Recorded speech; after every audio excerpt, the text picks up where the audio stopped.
নমস্কার। সাহিত্যের মণিমাণিক্যগুলি অনুষ্ঠানে গল্প বলার কথক ঠাকুর অডিও বুক ইউটিউব চ্যানেলে আজ শোনাব বাংলা সাহিত্যের গৌরব, সাহিত্যের উজ্জ্বল দিনগুলির অন্যতম লিপিকার বিভূতিভূষণ বন্দ্যোপাধ্যায় রচিত অসামান্য উপন্যাস দেবযান পঞ্চম পর্ব।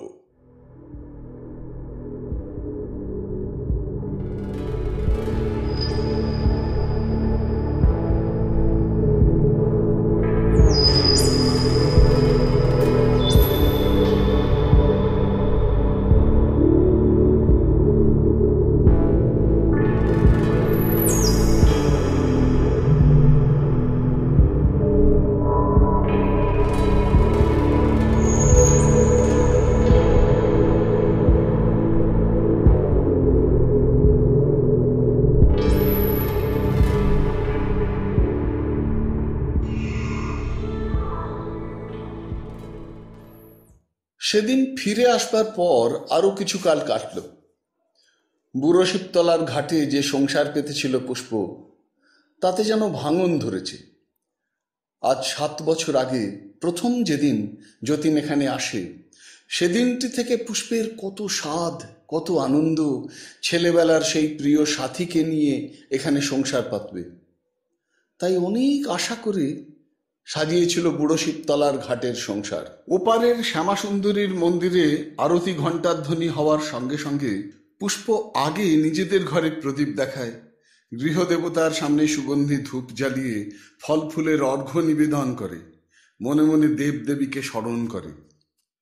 রঘুনাথ দাস ওকে একটি সুন্দর স্ফটিক বিগ্রহ এনে দিয়েছেন। তিনি বলেন, একজন শিল্পী মনন শক্তি দ্বারা ভূবরলোকের পদার্থে ইচ্ছে মতো রূপান্তর ঘটিয়ে এই সব দেবদেবীর মূর্তি তৈরি করেন। এই লোকেরই চতুর্থ স্তরে কোথায় তিনি থাকেন। পুষ্প বলেছিল একদিন সেখানে গিয়ে দেখে আসবে। কিন্তু কি জানি পুষ্পের ভাগ্যে কোথায় যেন কি গোলমাল আছে, সব মিথ্যে হয়ে যায় কেন? হঠাৎ আশা বৌদিদি বিষ খেয়ে আত্মহত্যা করেছে। সেই মুহূর্তেই পুষ্প টের পেয়ে গেছে। কিন্তু আশ্চর্যের বিষয়, যতীন তার কিছুই জানে না। যতীনের মুখের দিকে চেয়ে ওর কষ্ট হলো। আশা প্রারব্ধ কর্মের ফলে ভূবরলোকের কোন নিম্ন স্তরে হয়তো ঘুরছে।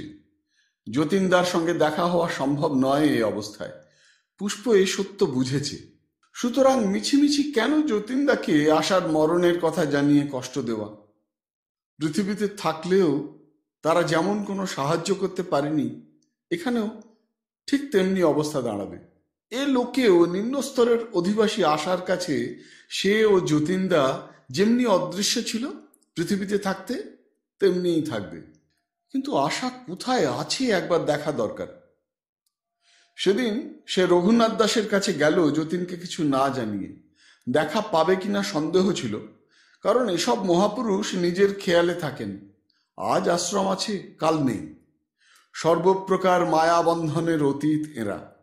ভগবানের দেহে লয় না হয়ে ভক্তি সেবার জন্যে চিন্ময় আশ্রমে চিন্ময় বিগ্রহ স্থাপন করে সেবামৃত আস্বাদ করছেন মাত্র। আজ আছেন, কাল হয়তো নাস্তি, দেখাই যাক। রঘুনাথ দাস আচার্যকে তার বড় ভালো লাগে। প্রেমে স্নেহে বালক স্বভাব বৃদ্ধ সাধু, ঠিক যেন তার বাবার মতো। আজ তার মনে হলো এ বিপদে এরই আশ্রয় নিতে হবে। অতি উচ্চ স্তরে সাধুর আশ্রম, সেখানে পৌঁছনো তার পক্ষে সবসময় সহজ নয়, তবে ভগবানের কৃপা ভরসা। আশ্রমটি একটি বিশেষ মণ্ডলের মধ্যে অবস্থিত। সাধুর আবাসস্থানের মাহাত্ম্যে দূর থেকেই পুষ্পের মনে এক অদ্ভুত ভাবের উদয় হলো। এ ভাব সে পূর্বেও এখানে আসবার সময় গাঢ়ভাবেই অনুভব করেছে।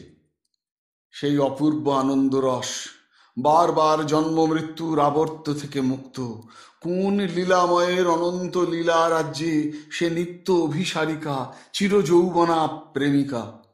জগন্মণ্ডলের সৃষ্টিকর্তা প্রজাপতি হিরণ্যগর্ভের পার্শ্বচারিণী। সেই শ্বেত স্ফটিকের দুগ্ধধবল গোপাল মন্দিরটি দূর থেকে দেখেই পুষ্প উদ্দেশ্যে প্রণাম করলে। মন্দিরের চারিপাশের পুষ্প বাটিকাটিতে কত ধরনের ফুল ফুটে আছে। পূর্ব পরিচিত এই সুন্দর লতা কুঞ্জটিতে রঘুনাথ দাস বসে নাম গান করছেন। এবার তিনি একা নন, দুটি বালক ও দুটি উদ্ভিন্ন যৌবনা সুন্দরী কুমারী সেখানে বসে তার সঙ্গে হাততালি দিয়ে গানে যোগ দিয়েছে। কেমন চমৎকার সুগন্ধ এখানকার! সেবারও এখানে আসতেই পুষ্প পেয়েছিল অগরু, চন্দন, সুগন্ধি ধূপের ধোঁয়া, কত কি ফুলের সুবাস মিলে এই স্বর্গীয় সুগন্ধটার সৃষ্টি করেছে। আশ্চর্য, কোনো পার্থিব ধরনের বাসনা একেবারে থাকে না এই সুমধুর গন্ধময় নিস্তব্ধ চিরশান্তিময় পরিবেশের মধ্যে। ওকে দেখে রঘুনাথ দাস বললেন, এসো মা, আমি তোমার কথা ভাবছিলাম, বসো। পুষ্প ওকে প্রণাম করতেই আচার্য বললেন, অপুনর্ভব হও। বিস্ময়ে পুষ্প শিউরে উঠে বললে, কি বললেন আচার্যদেব? ও কি কথা জানেন? তিনি হেসে বললেন, ঠিক কি বলেছি মা। আপনি তো জানেন আমার বাসনা কামনা কিছুই এখনো যায়নি। পৃথিবীতে আমার যাতায়াত বন্ধ হলে কি করে চলবে বলুন আপনি? জন্ম এখন থেকেই বন্ধ হবে? রঘুনাথ দাস পুষ্পের গায়ে সস্নেহে হাত বুলিয়ে অনেকটা যেন আপন মনে সুর করে বললেন, কি এ মানুষ জনমিয়ে পশু পাখি অথবা কীট পতঙ্গে, করম বিপাকে গতাগতি পুনঃ পুনঃ মতি রহু তুয়া পর সঙ্গে। এমন দিব্য মধুর সুরের সে গান, বিদ্যাপতির বাণী যেন মূর্ত হয়ে উঠল সুগায়ক রঘুনাথ দাসের কণ্ঠের মধ্যে দিয়ে। তারপর পুষ্পকে বললেন, যাও গোপালকে দেখা দিয়ে এসো, বড় অভিমানী, সামলে রাখতে হয়। পুষ্প হেসে বললে, ওসব আপনার সঙ্গে, কই আমাদের সঙ্গে তো কোনোদিন একটা কথা হবে। দেখতে পাচ্ছি মা, দেখতে পাচ্ছি। গোপালের চিহ্নিতা সেবিকা তুমি। সাধে কি বলেছি অপুনর্ভব হও? আমার মুখ দিয়ে মিথ্যা বার হয়নি। আপনি বুড়ো দাদু হয়ে বসে আছেন, দিন দিন ছেলে মানুষ হচ্ছেন কেন? ওরকম বললে মেয়ের অপরাধ হয় না? বৃদ্ধ প্রসন্ন মুখে বললেন, ঠিক মা ঠিক, যাও দেখে এসো। একটু পরে পুষ্প আবার এসে তার কাছে বসল। এখানে সে কি জন্যে এসেছিল তা যেন ভুলে গিয়েছে। এ পবিত্র আশ্রমে বসে কি করে ওই সব কথা বলবে? হয়তো শেষ পর্যন্ত বলতে পারত না, কিন্তু রঘুনাথ দাসী বললেন, তোমাকে অন্যমনস্ক বলে মনে হচ্ছে কেন? আপনি অন্তর্যামী, সব জানেন, লজ্জা করে আপনাকে মুখে বলতে। রঘুনাথ কিছুক্ষণ স্থিরভাবে বসে রইলেন চোখ বুজে, তারপর গম্ভীরভাবে বললেন, কি চাও মা? সেই হতভাগীর সঙ্গে দেখা করতে বড় ইচ্ছে হয়। কিভাবে আছে, যদি কোনো উপকার করতে পারি। সেই মেয়েটি প্রেতলোকে আছে, তার চোখ খোলেনি, মনও অপরিণত। তার উপর আত্মহত্যারূপ মহাপাপের ফলে প্রকৃতি একটা প্রতিশোধ নেবে। একবার দেখা হয় না? সে কোথায় আছে জানি না। ভূবরলোকের নিম্ন স্তর, যাকে সাধারণত নরক বলে থাকে পৃথিবীর ভাষায়, সে অনেক বড় জায়গা, তারও আবার অনেক স্তর আছে। চলো দেখি।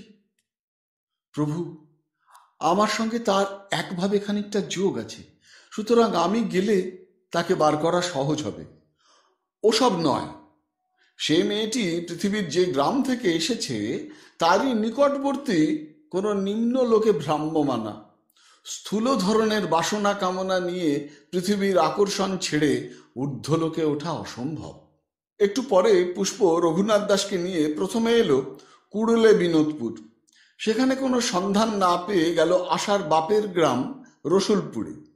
কয়েকটি নিম্ন শ্রেণীর ধূসরবর্ণ আত্মা গ্রামের বাঁশবন, তেঁতুল গাছের ডালে, মাঠের মধ্যে বাবলা গাছে পা ঝুলিয়ে বসে হাওয়া খাচ্ছে। একটি দুষ্ট আত্মা গ্রামস্থ ব্রাহ্মণ পাড়ার পুকুর পাড়ের এক নোনা গাছে বসে স্নানরতা স্ত্রীলোকদের দিকে একদৃষ্টে চেয়ে আছে, প্রায় তুরীয় অবস্থায়। পুষ্প মনে মনে হেসে বললে, দেখো পোড়ার মুখর কাণ্ড, ইচ্ছে হয় গালে এক চর বসিয়ে দিয়ে আসি, হাঁ করে যেন কি গিলছে। অবশ্যই এইসব নিম্ন স্তরের আত্মার কাছে তারা অদৃশ্যই রইল। রঘুনাথ দাস বললেন, চলো, এখানকার কাছাকাছি নিম্ন লোকে, এখানেই আছে। অল্প পরেই ওরা এক বিস্তীর্ণ মরুপ্রান্তরের ন্যায় ঊষর স্থানে এসে পড়ল। তার চতুর্দিকের চক্রবাল রেখা ধূম ও বাষ্পে সমাচ্ছন্ন, যেন মনে হয় কাঁচা বনে লতা পাতা পুড়িয়ে অজস্র ধূম সৃষ্টি করে দাবানল জ্বলছে, অথচ অগ্নিশিখা দৃশ্যমান নয়, শুধুই মরুময় ধুধু প্রান্তর, মাঝে মাঝে বৃক্ষলতাহীন প্রস্তর স্তূপ। ওরা সেই জনহীন মরুদেশের ওপর দিয়ে শূন্য পথে ধীর গতিতে যেতে যেতে দেখলে সে রাজ্য সম্পূর্ণরূপে জনহীন, জলহীন, বৃক্ষলতাহীন। সেখানকার আকাশ নীল নয়, ঘোলাটে ঘোলাটে শুভ্র লঘু বাষ্পে ঢাকা। পুষ্পের মনে হলো ভাদ্র মাসের গুমোটের দিনে পৃথিবীর আকাশে যেমন সাদা মেঘ জমে থাকে, অনেকটা তেমনি। পুষ্প বললে, এই জায়গাটা যেন কেমন বিশ্রী। রঘুনাথ দাস বললেন, এই সব ভূবর লোকের নিচু স্তর, পৃথিবীতে যাকে নরক বলে। এ অনেক দূর বেপে রয়েছে, হাজার হাজার ক্রোশ চলে যাও, পৃথিবীর ঠিক উপরে, পৃথিবীর চারিপাশ ঘিরে এ রাজ্য বর্তমান, অথচ পৃথিবীর লোকের কাছে সম্পূর্ণ অদৃশ্য। এখানকার বাসিন্দারা আবার ভূবর লোকের কোনো উচ্চ স্তর দেখতে পায় না। হাজার হাজার ক্রোশ, এমন জনহীন, তারও বেশি। যত দূর চলে যাও এ অদ্ভুত লোকের আদি অন্ত পাবে না। বহু হাজার ক্রোশ চলে যাও এমনি। এ কোনো বাইরের অবস্থা নয়, এখানকার বাসিন্দাদের মানসিক অবস্থা প্রসূত। এরাও অনেক সময় যত দূর যায় এই জনহীন মরু পাথরের দেশের আদি অন্ত পায় না খুঁজে, অন্য কোনো প্রাণীকেও দেখতে পায় না। চন্দ্র নেই, সূর্য নেই, তারা নেই, একরকম চাপা আলো, কখনো কালো হয়ে আসে, ঘোর কালো, পৃথিবীর অমাবস্যার মতো। উপনিষদে লোকের কথা বলে গিয়েছে, অসূর্যা নামতে লোকা অন্ধেন তমসাবৃতা। এই সেই ভীষণ অন্ধতমিশ্রা আলো। 100 বছর পর্যন্ত হয়তো টিকে যায় সেই অন্ধকার কোনো কোনো পাপী আত্মার কাছে। সে হতভাগ্য আশ্রয় ও আলো খুঁজে, সঙ্গী খুঁজে হয়রান হয়ে পড়ে। পুষ্প শিউরে উঠল, অস্পষ্ট স্বরে বললে, 100 বছর ধরে অমাবস্যা? রঘুনাথ দাস হেসে বললেন, কন্যা, জন্ম মরণ ভীতি ভ্রংশী শ্রীকৃষ্ণ মুরারির শরণ নাও, যেন এখানে কোনোদিন আসতে না হয়। এ হলো হিরণ্যগর্ভদেবের রাজ্য, তিনি এখানে শাসক ও পালক। তিনি কে? ব্রহ্মের 3 রূপ, স্থূল রূপে বিরাট, সূক্ষ্ম রূপে হিরণ্যগর্ভ, কারণ স্বরূপ ঈশ্বর। প্রভু, পৃথিবীর গ্রহদেব বৈশ্রবণ কি? তিনি পূর্বকল্পের মহাপুরুষ, পৃথিবীর প্রজাপতি। তবে আপনার গোপালকে? রঘুনাথ দাস প্রসন্ন হাস্যে বললেন, গোপাল সব, আমি ওকেই জানি।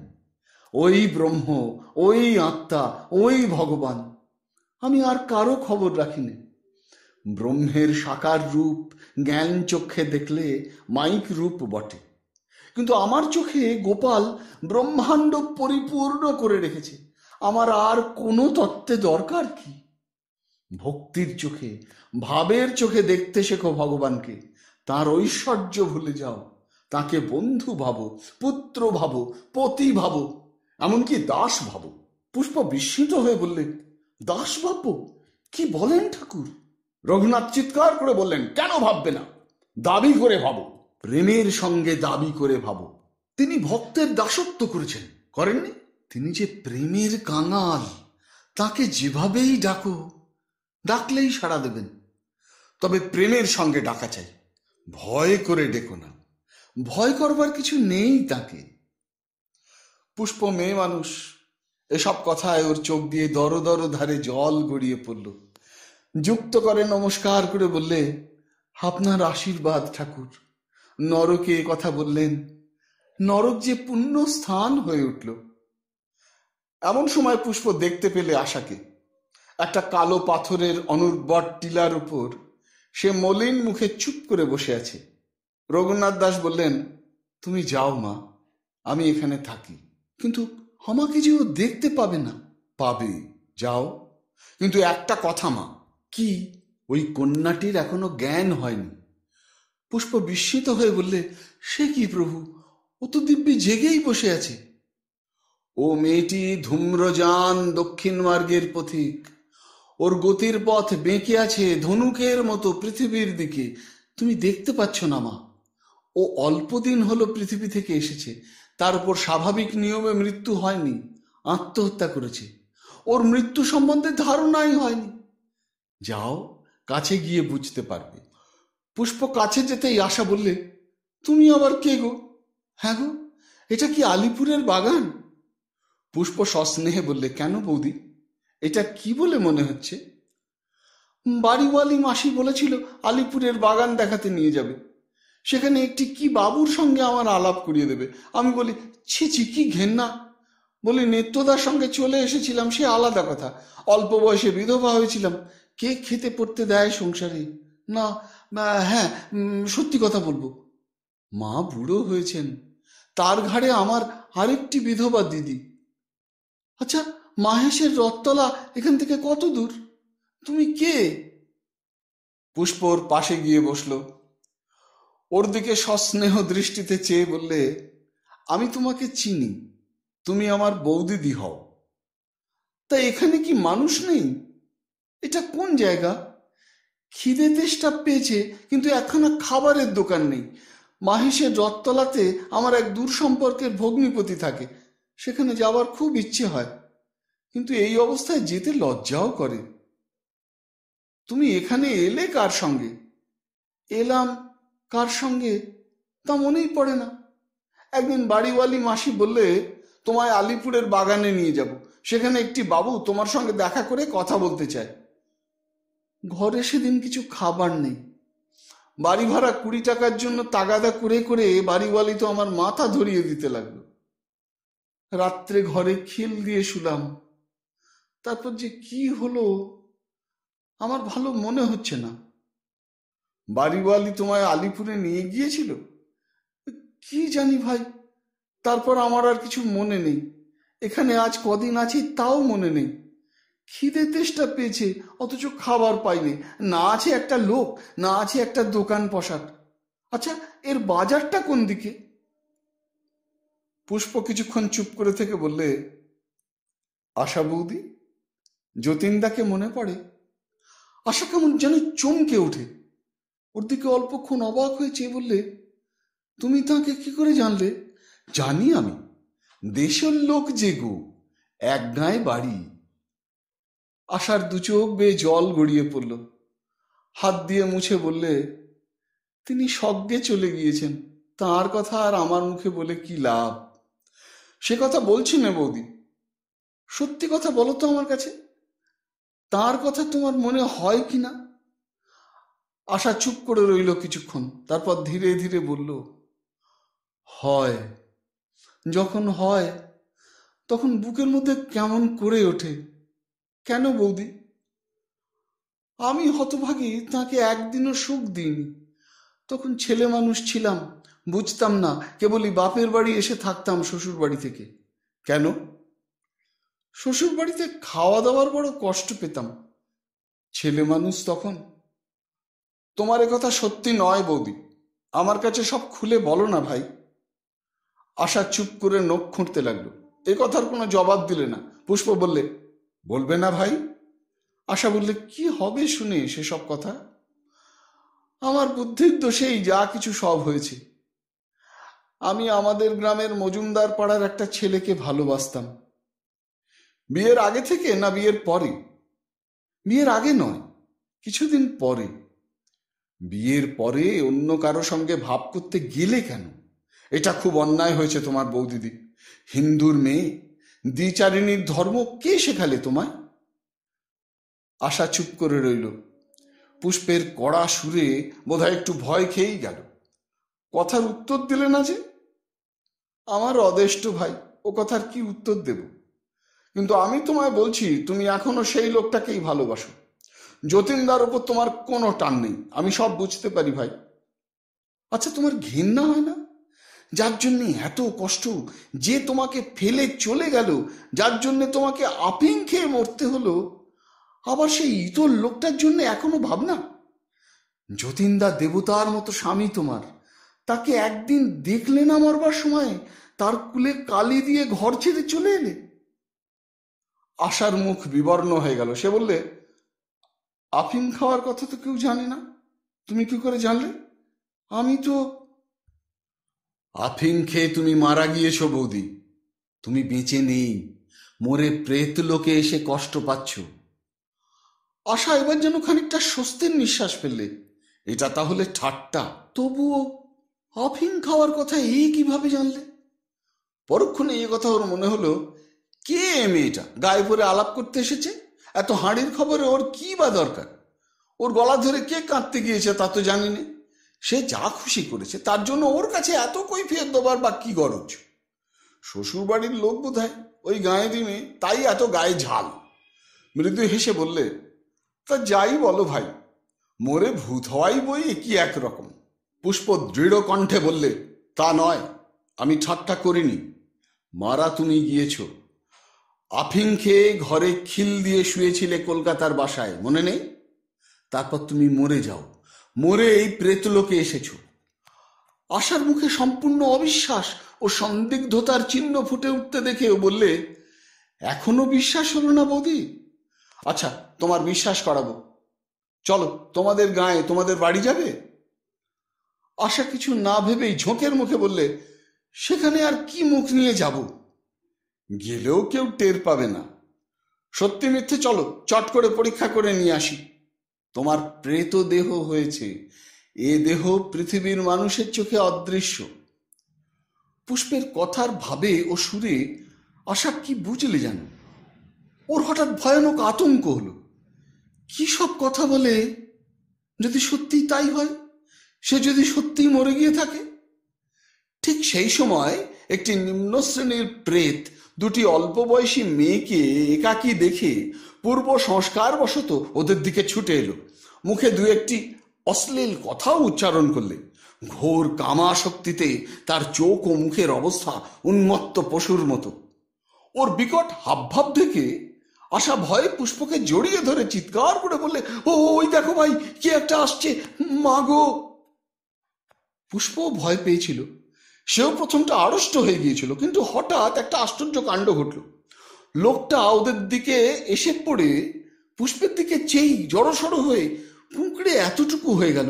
তারপর দিগ্বিদিক জ্ঞান শূন্যভাবে ছুট দিলে সোজা। হঠাৎ আশা ভয়ে ও বিস্ময়ে পুষ্পের কাছ থেকে দূরে সরে গিয়ে বললে, ও কি, তোমার কপাল দিয়ে আগুন বেরোচ্ছে যে, এ কি? উমা, কি সর্বনাশ! পুষ্প অবাক হয়ে নিজের কপালে হাত দিয়ে দেখতে গেল, সে আবার কি? পরক্ষণেই ওর চোখ দিয়ে জল গড়িয়ে পড়ল দরদর করে। সে হাত দিয়ে মুছে বললে, ভাই বৌদি। আশার ভয় ও বিস্ময় তখনও যায়নি। সে দূর থেকেই আপন মনে বললে, বাবা, কি এ? আর দেখা যাচ্ছে না, কি আগুন! তারপর সে ছুটে এসে পুষ্পের পা দুখানা জড়িয়ে ধরে বললে, কে আপনি? আমায় বলুন, কে আপনি? আপনি তো সহজ কেউ নয়, স্বর্গ থেকে দেবী এসেছেন আমায় দয়া করতে। আশার মুখ দিয়ে অজ্ঞাত সারে একটা বড় সত্য কথা বেরোল। যতীন সব শুনলে। আশার এই পরিণতি, সেই আশা, কি জানি কেন শুধুই মনে পড়ে ওদের কাঁঠাল গাছের দিকের ঘরের সেই ফুলশয্যায় বৃষ্টিধারামুখর রাত্রিটি। সেই সব দিনের কথা আজও যেন মনে হয় কাল ঘটে গেল। কেন এমন অসারতা সংসারে? কেন এমন মিথ্যার উৎপাত? যা ভালো বলে মনে হয়, জীবন যাতে পরিপূর্ণ হলে মনে হয়, তা কেন দুদিনও টেকে না? অমৃত বলে যা মনে হয়, তা থেকে বিষ কেন ওঠে? এই ঘোর বিষাদের দুর্দিনে যতীন সব দিক থেকে সব আলো একেবারে হারিয়ে ফেললে। কালো কালিতে সব লেপে একাকার হয়ে গেল। কেবল পুষ্প তাকে কত করে বুঝিয়ে রাখত। যতীন বললে, জীবনে আর কি রইল আমার? ওর সঙ্গে দেখাটা করিয়ে দাও। তোমাকেও দেখতে পাবে না, তবে তোকে দেখতে পেলে যে, সে রঘুনাথ দাস ঠাকুরের মহিমায়। তুমি কষ্ট পাবে, বৌদির সে কষ্ট তুমি কি করে দেখবে? তখনকার মতো যতীন বুঝে গেল। পুষ্পও কিছু নিশ্চিন্ত হলো। একটা অন্য ঘটনাতেও যতীনের মন একটু অন্য দিকে চলে গেল। ওদের গ্রাম কুড়ুলে বিনোদপুরের রায় সাহেব ভরসারাম কুণ্ডুর বড় ছেলে রামলাল কুণ্ডুকে একদিন খুব বিষণ্ণ অবস্থায় দ্বিতীয় স্তরে উদ্দেশ্যহীনভাবে ঘুরতে দেখলে। একটা গাছের তলায় সে বসে আছে গালে হাত দিয়ে। যতীন দেখে ওকে চিনতে পেরে তখনই ওকে দেখা দেওয়ার দৃঢ় ইচ্ছা প্রকাশ করলে, নয়তো ওর দেহ রামলালের নিকট অদৃশ্যই থাকবে। রামলাল ওকে দেখতে পেয়ে আশ্চর্য হয়ে হাঁ করে ওর দিকে চেয়ে রইল। বললে, যতীন না? হ্যাঁ, তুমি কবে এলে? আশা আসি বুঝিনি। এই জিনিসটা কি বলতো, বাড়ি যাই, সবাইকে দেখি, বাবা মা বউ, কেউ কথা বলে না। আমি মরে গিয়েছি বলে আমার নাম নিয়ে সবাই কাঁদছে। ওই তো, তুমি মরে এখানে এসেছো, এই জিনিসটাই মৃত্যু। আমারও সন্দেহ হয়েছিল বুঝলে, কিন্তু ভালো বুঝতে পারিনি। কেন, তোমাকে কেউ নিয়ে আসেনি? আমার ঠাকুরদাদা এসেছিল, এখনো মাঝে মাঝে আসে, বড় বকবক করে, আমার পছন্দ হয় না। রামলাল যতীনের বয়সী, বড় লোকের ছেলে। সুরা ও নারীর পেছনে গত 10 বছরে লাখখানেক টাকা উড়িয়ে দিয়েছে। অত বড় ব্যবসা ওদের, কখনো কিছু দেখতো না। বৃদ্ধ বাপ দোকান আগলে বসে থাকতো, রামলাল দোকান বা আড়তের ধারেও যেত না। যতীন সব জানে। তারপর রামলাল হি হি করে হেসে বললে, ঠাকুরদাদা কি করে জানো? রোজ দোকানে গিয়ে বাবার পাশে বসে থাকে, বেচা কেনা দেখে। বাবা হাত বাক্সের সামনে যেখানে বসে সেখানে ঠিক ওর পাশে রোজ ঠাকুরদা গিয়ে 2 ঘন্টা 3 ঘন্টা করে বসে। মানে ঠাকুরদাদার নিজের হাতে গড়া আড়তটা ওর মায়া বড় বেশি। বলো কি, উনি তো মারা গিয়েছেন আজ 20-22 বছর। তখন আমি কলেজে পড়ি, বেশ মনে আছে। এখনো রোজ তোমাদের আড়তে গিয়ে বসেন? রামলাল আবার হি হি করে হাসতে লাগলে, বললে, আচ্ছা ভাই, সে কথা যাকগে, এখানে কেমন করে মানুষ থাকে বলো তো? আজ কতদিন এসেছি ঠিক মনে নেই, তবে মাস 2 বেশি হবে না। একটা মেয়ে মানুষের মুখ দেখতে পাইনি এর মধ্যে। এক ফোঁটা মাল পেটে যায়নি, ফুর্তি করবার কিছু নেই। ছ্যা, নিরিমিষ জায়গা বাপু, যাই বলো। মানুষ এখানে ট্যাঁকে। পরে চোখ টিপে বলি সন্ধানে টন্ধানে আছে? যতীন ওর পাশে বসল। মনে মনে ভাবলে, এ ওয়েস্টেড লাইফ। আমার নষ্ট হচ্ছে যে জন্য তা আমার নিজের দোষ নয়, কিন্তু এ নিজে জীবনটাকে বিলিয়ে দিয়ে এসেছে নিজের হাতে। রামলাল বললে, আছো কোথায়? এখানে। মাঝে মাঝে এসো, বড্ড একা পড়ে গিয়েছি। আচ্ছা, হরিমতিকে দেখতে পাও? বুঝতে পেরেছ? আরে গাঙ্গু গোসাইয়ের মেয়ে হরিমতি, তাকে এসে পর্যন্ত খুঁজছি। একসময় তার সঙ্গে ওই ছিল কি না। যতীন একটু অবাক হয়ে গেল। গাঙ্গু গোসাইয়ের যে মেয়ের কথা এ বলছে, তাকে নিষ্ঠাবতী বৈষ্ণবী হিসেবে সে জানত। তবে সে যুবতী এবং সুন্দরী ছিল বটে। আশালতা যেবার বাপের বাড়ি চলে গেল সেই বছর সে কি জানি কেন গলায় দড়ি দিয়ে মারা যায়। হরিমতির চরিত্র ভালো ছিল বলেই তার ধারণা আছে এ পর্যন্ত। যতীন বললেন, না, ওসব দেখিনি। তুমি এখন ওসব ছাড়ো। মরে চলে এসেছো পৃথিবী ছেড়ে, মদ মেয়ে মানুষ এখানে কি কাজে লাগবে তোমার? হরিমতিকে তাহলে তুমি নষ্ট করেছিলে? তোমার জন্য তাকে গলায় দড়ি দিয়ে মরতে হয়? না ভাই, তোমার পা ছুঁয়ে বলতে পারি, সে ভালো চরিত্রের মেয়ে গোড়া থেকেই ছিল না। অঘোর কুণ্ডুর সঙ্গে তার গোলমাল হয় তা আমি জানি। জানাজানি পাছে হয়, তাতেই সে গলায় দড়ি দিয়ে মরে। আমায় অত খারাপ ভেবো না। ফুর্তি টুর্তি করতাম বটে, তা বলে। বেশ, তবে এ পথ একেবারে ছেড়ে দাও, নইলে যেমন কষ্ট পাচ্ছ এমনি কষ্ট পাবে। যতীন সেই দিন থেকে প্রায়ই রামলালের স্তরে গিয়ে তাকে বোঝাতো। রামলাল বাড়িঘর পায়নি, গাছতলাই তার আশ্রয় স্থান। যতীন তাকে উপরের স্বর্গের কথা বলতো, ভগবানের কথা বলতো। কিন্তু রামলাল নিম্নস্তরের আত্মা, অতি স্থূল আসক্তিতে ওর মন বাঁধা। সেসবও কিছুই বোঝে না, ভালোও লাগে না। একদিন রামলালের ঠাকুরদাদা কেবলরাম কুণ্ডুর সঙ্গে দেখা। কেবলরাম ঘুঘু ব্যবসাদার, সামান্য অবস্থা থেকে বিখ্যাত ধনী ও আড়তদার হয়েছিল। ওকে দেখে বললে, আরে তুমি ভবতারণের ছেলে, খুব মনে আছে তোমায়। আহা হা, অল্প বয়সে তোমরা সব চলে এলে, বড় দুঃখের কথা। আমার নাতিটাকেই দেখো না। ভরসারাম মরে গেলে অত ব্যবসাটা গেল, কে দেখবে? এই তো সন্ধ্যে পর্যন্ত আড়তে বসেছিলাম, রোজ গিয়ে দেখি। বড্ড মায়া ওই আড়তটার ওপর। ভরসারাম তো বাঁধা আসরে গাইলে, কষ্ট কাকে বলে তা তো জানলে না। 1,80,000 টাকা ক্যাশ রেখে আসি ব্যাংকে, উইলে দু ভাইকে সমান ভাগে ভাগ করে। যতীন বললে, কুণ্ডু মশাই, এখনো সব ছেড়ে দিন। আপনি আজ 20 বছর এসেছেন, আজও দোকান আড়ত নিয়ে আছেন কেন? আপনি না গলায় তুলসীর মালা দিতেন, হরিনাম করতেন? সে এখনো করি। তা বলে আচার্য রঘুনাথ দাসের নাম জানেন? কুণ্ডু মশাই দুহাত জোর করে প্রণাম করে বললে, কে তার নাম না জানে? আমরা তার দাসানুদাস। আপনি যদি আড়ত দোকান যাওয়া ছেড়ে দিতে পারেন, তবে সেখানে নিয়ে যাব তার কাছে। কেবলরাম কথাটা বিশ্বাস করলে না, ভাবলে একটা কথার কথা বুঝি। উচ্চ স্বর্গের অনেক কথা যতীন সুতরাং ওকে বোঝাতে বসল। পুষ্পের সঙ্গে একদিন দেখা করিয়ে দিলে। কেবলরাম হাত জোর করে প্রণাম করে বললে, তুমি কে মা? পুষ্প হেসে বললে, তোমার নাতনি দাদু।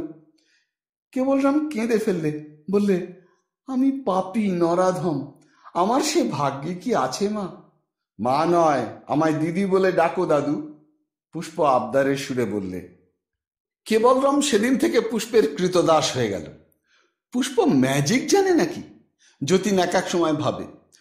পুষ্প কেবলরামকে ভরসা দিলে একদিন উচ্চ স্বর্গের বৈষ্ণব ভক্তদের লোকে ওকে নিয়ে যাবে। কেবলরাম মানুষটা সরল, বলে, দিদি তুমিই তো দেবী, তুমি কম নও।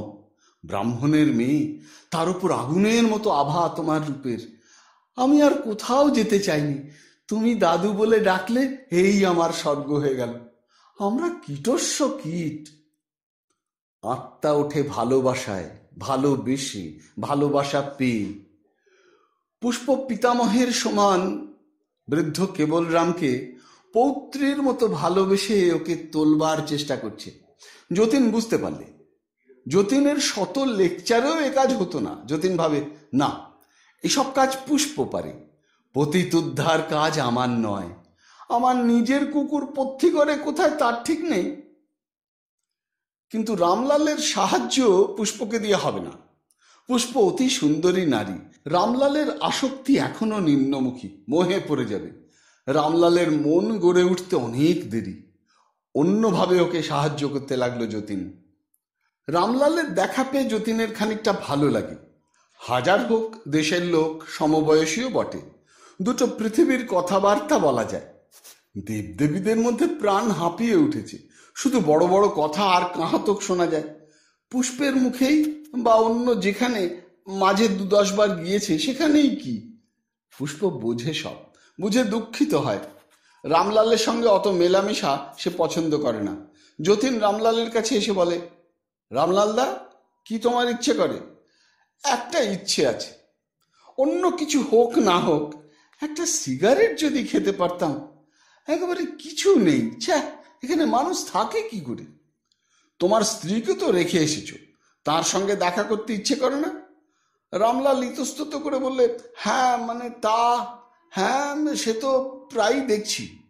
যাও সেখানে? হ্যাঁ তা যাই। যাবে, চলো না গাঁয়ে একবার। যতীন গেল কুড়ুলে বিনোদপুরে। পুষ্পের বারণ আছে এসব জায়গায় আসবার, এলেই পার্থিব আসক্তি ও তৃষ্ণা আত্মাকে পুনরায় জড়িয়ে ধরে। রামলাল ওর নিজের বাড়ির দিকে চলে গেল। যতীন নিজের বাড়ি এলো। ওর ছেলে মেয়ে আছে শ্বশুর বাড়িতে, কিন্তু তাদের ওপর এতদিন যতীনের কোনো বিশেষ মায়া ছিল না। এখানে এসে তাদের জন্য মন কেমন করে উঠল। ওদের বাড়িটা একদম ভেঙে চুরে জঙ্গল হয়ে পড়ে আছে এই 7-8 বছরে। ওইখানে, ওই ঘরে সে আর আশা থাকতো। আশার হাতের চুনের দাগ এখনো ইট বের করা দেওয়ালের গায়ে এক জায়গায়। ওখানে বসে আশা পান সাজত। 16 বছর আগের চুনের দাগ, কি তারও আগের হবে। বিয়ের পর প্রথমে আশা খুব পান খেত এবং ওখানটিতে বসে রোজ সকালে 1 বাটা পান সাজত সমস্ত দিনের মতো। গুজব উঠল এই সময় পানে একরকম পোকা হয়েছে, অনেক লোক মারা যাচ্ছে পোকা ধরা পান খেয়ে।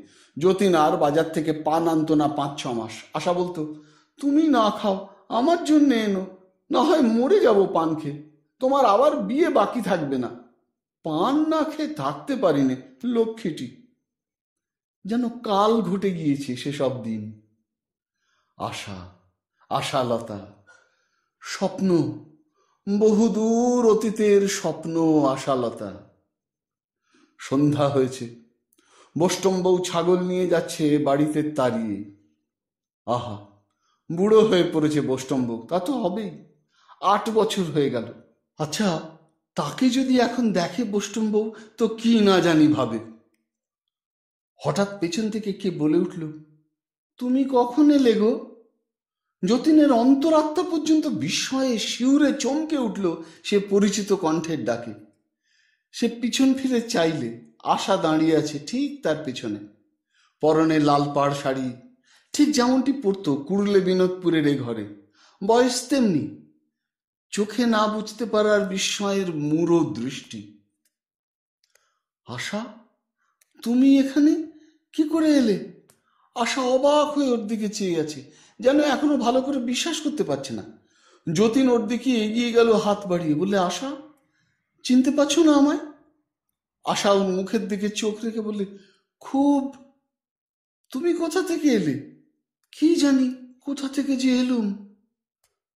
আজকাল কেমন হয়েছে আমার, সবই যেন কি মনে হয়, কোনটা সত্যি কোনটা স্বপ্ন বুঝতে পারিনি। সব ওলট পালট হয়ে গিয়েছে কেমন ধরো। হ্যাঁ গো, তুমি ঠিক তো? পরে ব্যস্ত হয়ে বললে, দাঁড়াও, একটা প্রণাম করে নি তোমায়। প্রণাম করে উঠে বললে, কতকাল দেখিনি, ছিলে কোথায়? সংসার যে ছাড়ি খাড়ে গেল, বাড়িঘর দূরের অবস্থা এ কি হয়েছে? আমি এতকাল আসিনি, বাপের বাড়ি থেকে আমাকে আনলেও না, নিজেও ভবঘুরে হয়ে বেড়াচ্ছ। ছেলে মেয়ে দুটোর কথাও তো ভাবতে হয়। যতীন সস্নেহ কণ্ঠে বললে, ঠিক ঠিক। তুমি ভালো আছো আশা? আমি ভালো নেই। কেন, কি হয়েছে? আশা, আমায় খুলে বলো সব। মাথার মধ্যে সব গোলমাল, কিছু বুঝতে পারিনি, সব স্বপ্ন বলে মনে হয়। কত কি যে ঘটে গেল জীবনে, বুঝি না কোনটা স্বপ্ন কোনটা সত্যি। এই তুমি দাঁড়িয়ে আছো সামনে, আমার যেন কেমন মনে হচ্ছে, যেন মনে হচ্ছে কে বলেছিল তুমি। না, ছি, সে কথা বলতে নেই। আশা, আবার ঘর সংসার পাতাই এসো, ভাবতেই হবে। আমার মাথা খারাপ হয়ে গিয়েছে। এক জায়গায় ছিলাম, মরুভূমি আর পাহাড়, লোক নেই জন নেই, কি ভয়ানক জায়গা। সেখানে যেন এক দেবীর সঙ্গে দেখা হলো, তার কপাল দিয়ে আগুনের মতো হলকা বেরোচ্ছে, কি তেজ! বাবা, কিরকম সব ব্যাপার, ও সব স্বপ্ন কি বলো? নিশ্চয়ই। আশা, তুমি এলে ভালোই হলো। ঘরদোর ঝাঁটপাট দিই, উনুনগুলো ভেঙে জঙ্গল হয়ে গিয়েছে, চড়ুই পাখির বাসা হয়েছে কড়িকাঠে। হাট বাজার করে এনে দাও। সেই মরুভূমির মতো জায়গা থেকে কে যেন আমায় এখানে টেনে নিয়ে এলো, থাকতে পারলাম না। পরে কাছে এসে অপরাধীর সুরে বললে, হ্যাঁ গো, আমায় বাপের বাড়িতে ফেলে রেখেছিলে কেন এতদিন? রাগ করেছিলে বুঝি? যতীন স্নেহপূর্ণ দৃষ্টিতে ওর দিকে চেয়ে রইল।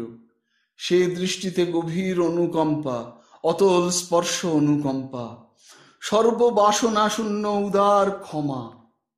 কোনো কথা বললে না। আশা মুগ্ধ দৃষ্টিতে ওর দিকে চেয়ে হাসি হাসি মুখে বললে, বেশ চেহারা হয়েছে তোমার। হঠাৎ আশা চিৎকার করে উঠল, এ কি ওমা, এ কি হলো? কোথায় গেলে গো? এই যে ছিলে, ওমা, এসব কি? যতীন বুঝলে সে অদৃশ্য হয়ে গিয়েছে আশার কাছে। পৃথিবীতে কতক্ষণ সে থাকবে? পৃথিবীর আসক্তি ও চিন্তায় তার দেহ স্থূল স্তরের দর্শনযোগ্য হয়েছিল অল্প সময়ের জন্য। ওর চিন্তার প্রবল আকর্ষণ নরক থেকে আশাকে এনেছিল এখানে। আশাও আর থাকতে পারবে না, এখনই ওকে চলে যেতে হবে। উভয় স্তরে জীবের কোনো যোগাযোগ নেই। রামলাল পর্যন্ত এসে যতীনকে আর দেখতে পেলে না। যতীনের দেহ আবার তৃতীয় স্তরের মতো হয়ে গিয়েছে। রামলাল বললে, কোথায় গেলে ও যতীনদা? থাকো থাকো, যাও কোথায় ও যতীনদা? ততক্ষণে নরকের প্রবল আকর্ষণে আশাও তার নিজের স্তরে নীত হয়েছে। যতীন দীর্ঘ নিঃশ্বাস ফেললে। এ জগতের এই নিয়ম। আশা সত্যিই বলেছে, কোনটা স্বপ্ন কোনটা আসল তা বোঝবার জো নেই। সে কোন দেবতা যার শরণ সে নিতে চায়, এ স্বপ্নের শেষ করতে চায়? করুণাময় এমন কে মহাদেবতা আছেন যার কৃপা কটাক্ষে আশা তো আশা, কত মহাপাপী উদ্ধার হয়ে যায় চোখের এক পলকে, মহারুদ্রের জ্যোতিষ ত্রিশূলের এক চমকে, অনন্ত বোম ঝলমল করে ওঠে পুণ্যের আলোয়, পাপ তাপ পুড়ে হয় ছারখার অবাস্তব স্বপ্নের অবসানে। হে অনন্ত শয়নশায়ী নিদ্রিত মহাদেবতা, জাগো জাগো। ওদের বাড়ির পেছনের বাঁশবনে কর্কশ্বরে পেঁচা ডাকছে। শীতকালে রাধালতায় থোকা থোকা ফুল ফুটেছে বেড়ার ঝোপ জঙ্গলে। ঝিঁঝি ডাকছে ডোবার ধারে। মনে হয় চাঁদ উঠছে পূর্ব দিকের আকাশে। আকাশের নক্ষত্র দল পাতলা হয়ে এসেছে, বোধহয় পৃথিবীর কৃষ্ণা প্রতিপদ কিংবা দ্বিতীয়া তিথি। পুষ্প করুণা দেবীর দেখা পায়নি বহুদিন। তিনি নানা ধরনের কাজে সর্বদা ব্যস্ত থাকেন। পুষ্প সেজন্য তাকে তেমন ডাকে না। আজ অনেক দিন পরে পুষ্পের মনে হলো করুণা দেবীর একবার খোঁজ করা দরকার। সে ওর সঙ্গে দেখা করার জন্য উচ্চ স্বর্গে উঠে গেল, তার সেই ক্ষুদ্র গ্রহটিতে, সেই কুসুমিত উপবনে। যখনই সে এখানে আসে তখন কি এক বিস্ময়কর আবির্ভাবের আশায় সর্বদা সে থাকে। কি সৌন্দর্য শান্তির লীলাভূমি এই পবিত্র দেবায়তন। সুগন্ধ কিসের সে জানে না, কোন ফুলের সে সুগন্ধ তাও জানে না, কিন্তু অন্তরাত্মা তৃপ্ত হয়, সারা মন খুশি হয়ে ওঠে হঠাৎ। মহারূপসী দেবী ওকে হাসি মুখে হাত ধরে একটি বিশাল বনস্পতি তলে স্ফটিক বেদিতে নিয়ে গিয়ে বসালেন। পুষ্প চেয়ে চেয়ে অবাক হয়ে ভাবলে, এ গাছ তো এত বড় দেখিনি, এত বড় গাছই তো ছিল না। করুণা দেবী মৃদু হেসে বললেন, কি ভাবছ গাছটার কথা? ও তৈরি করেছি। বনস্পতিতে ভগবানের প্রত্যক্ষ আবির্ভাব, তাই দেখি সারা সময় চোখের সামনে। কি গাছ? পৃথিবীতে ছিল না কোনোদিন, নাম নেই। আমি আপনার কাছে কোনো অপরাধ করেছিলাম কি? দেখা দেননি কতদিন। আমার কষ্ট তো জানেন সব। আপনি একবার চলুন। যতীনদা বড় কাতর হয়ে পড়েছে। আশা বৌদি নরকে আত্মহত্যা করেছিল। করুণা দেবী অদ্ভুত ধরনের হাসি হাসলেন, বললেন, সব জানি। আমার পৃথিবীর ছেলে মেয়েদের সন্ধান রাখিনি আমি যতীনের ব্যাকুলতা দেখে তার সঙ্গে ওর স্ত্রীর দেখা করিয়ে দিই, নইলে নরক থেকে পৃথিবীতে গিয়ে দেখতে পেত না যতীনকে। এই দেখাতে আসার উপকার হবে। যতীনদা সেই থেকে কিন্তু পাগলের মতো হয়েছে। যতীন অজ্ঞান। আপনি ভালো বোঝেন সব দেবী। আপনি যতীনদাকে সুখী করুন। ওর কষ্ট দেখতে পারিনি। আশা বৌদির ভালো হয় কিসে? করুণা দেবী ওকে কাছে টেনে নিয়ে ছোট্ট মেয়েটির মতো ওর কোলে মাথা রেখে শুয়ে পড়ে ওর গালে হাত বুলিয়ে অতি ধীর শান্ত সুরে বলতে লাগলেন, পুষ্প, তোকে ভালোবাসি বড়। মনে আছে সব, ভালো হবে শেষে। কিন্তু লক্ষ্মী পুষ্প। কি দেবী? করুণা দেবীর চোখে জল। পুষ্প অবাক হয়ে গেল। সঙ্গে সঙ্গে কেমন মায়া হলো এই রাজরাজেশ্বরীর মতো রূপবতী মহাশক্তিধারিণী দেবীর ওপর। কোলে শায়িতা ছোট্ট খুকি যেন তার মেয়েটির মতো। ভগবান এমনভাবেই বোধহয় মানুষের কাছে ধরা দেন ঐশ্বর্য লুকিয়ে। সে নিজের অজ্ঞাত সারে অসীম স্নেহে করুণা দেবীর চোখে জল মুছিয়ে দিলে নিজের বস্ত্রাঞ্চলে। দেবী বললেন, তোকে বড় দুঃখ পেতে হবে। পুষ্পের বুকের মধ্যে দুরু দুরু করে উঠল। কেন? কিসের দুঃখ? কি কথা বলতে চাইছেন দেবী? দেবী আবার বললেন, যতীন ও তোমাকে এক জায়গায় যেতে হবে আমার সঙ্গে, তার দরকার আছে। তুই চলে যা পুষ্প, আমি যাব তোরই বাড়িতে একটু পরে। তারপর আমার সঙ্গে তোদের পৃথিবীতে একবার যেতে হবে। দেবী, গ্রহদেবের দেখা পাবো? সময়ে পাবে পুষ্প। তিনি কিছু পূর্বে এখানে ছিলেন। উচ্চ স্বর্গে দেবলোকের প্রেমিক প্রেমিকা। পুষ্প যতই এদের দুজনকে দেখে ততই আনন্দে ও শান্তিতে মন পূর্ণ হয়ে ওঠে। পুষ্প ও যতীনকে সঙ্গে নিয়ে করুণাদেবী একটি পুরাতন শহরে এলেন। বাড়ি ঘর সব পুরনো ধরনের। পাশ দিয়ে একটি নদী বয়ে চলেছে। রাস্তাঘাট সেকালের ধরনের সরু সরু। একটা পুরনো বাড়ি গলির মধ্যে, সেই বাড়ির পাশে ছোট্ট একটা বাগান। বেলা গিয়েছে, সন্ধ্যার কিছু আগে। বাড়িটার সামনে কিছুক্ষণ দাঁড়িয়ে পুষ্প ও যতীন দুজনেরই মনে হলো এখানে ওরা যেন এর আগে এসেছে। যেন কতকাল আগে ঠিক মনে করতে পারছে না। হঠাৎ যতীন বললে, এটা কোন জায়গা দেবী? আমি এ বাড়ি চিনি বলে মনে হচ্ছে। তার মন আজ আনন্দে পূর্ণ, কারণ বহুদিন পরে আজ সে করুণা দেবীর দেখা পেয়েছে। এ যে কত সৌভাগ্যের কথা! এতদিন এখানে থেকে সে ভালো বুঝেছে। দেবী বললেন, বেশ, বাড়ির ভেতরে যাও। যতীনের মনে হলো বাড়ির ভেতরের উঠোনে একটা পেয়ারার গাছ আছে। সে কতকাল আগে সেই গাছ থেকে পেয়ারা পেরে খেত। বাড়ির মধ্যে ঢুকতেই একটি ছোট ঘর। একটা কুলুঙ্গির দিকে চাইতেই যেন বহু পুরনো দিনের সৌরভের মতো কোথাকার কত হারানো দিনের বহু অস্পষ্ট স্মৃতির সৌরভ এলো কুলুঙ্গিটা থেকে। এক সুন্দরী নববধূর মুখ যেন মনে পড়ে। ওই কুলুঙ্গিতে সে তার মাথার কাঁটা রাখত শোবার আগে। এই ঘরের সঙ্গে যেন একসময় কত সম্পর্ক ছিল ওর। বাড়িটাতে অনেক ছেলে মেয়ে চলাফেরা করছে। দুটি মধ্যবয়সী স্ত্রীলোক রান্নাঘরে কাজকর্ম করছে। ওই তো সেই পেয়ারা গাছটা, ওর তলায় বসে সে কত খেলা করেছে একটি মেয়ের সঙ্গে। মেয়েটিকে সে বড় ভালোবাসত। আজও যেন তার মুখ মনে পড়ে। কোথায় যেন চলে গিয়েছিল মেয়েটি। পুষ্প ওর পেছনে পেছনে বাড়ির মধ্যে ঢুকছে। সে বললে, জ্যোতিদা, ওই সেই পেয়ারা গাছ। কোন পেয়ারা গাছ? মনে পড়েছে, ওর তলায় তুমি আর আমি খেলা করতাম অনেক কাল আগে, স্পষ্ট মনে আছে। তুই তবে সেই মেয়ে পুষ্প। আমার সব মনে পড়েছে। তুই মরে গিয়েছিলি আমার আগে। সেসব দিনের দুঃখ যেন মনে আসছে। তুমি মারা গিয়েছিলে যতীনদা। আমায় ওই বলে গালাগালি দিও না। বালাই ষাট, আমি মরবো কেন? দেবী সঙ্গে নেই তাই তোর বাড় হয়েছে। তুই যা যা বলছিস আমায় পুষ্প। আচ্ছা বলতো, এক জায়গায় এ বাড়িতে এক বুড়ো লোক বসে থাকতো। তার কি যেন হয়েছিল, বসেই থাকতো। মনে পড়ছে তোর? মনে হয়েছে, দেয়ালের গায়ে বালিশ ঠেস দিয়ে। যতীনের মনে হচ্ছিল যেন সে একটি সুপরিচিত স্থানে বহুকাল পরে আবার এলো।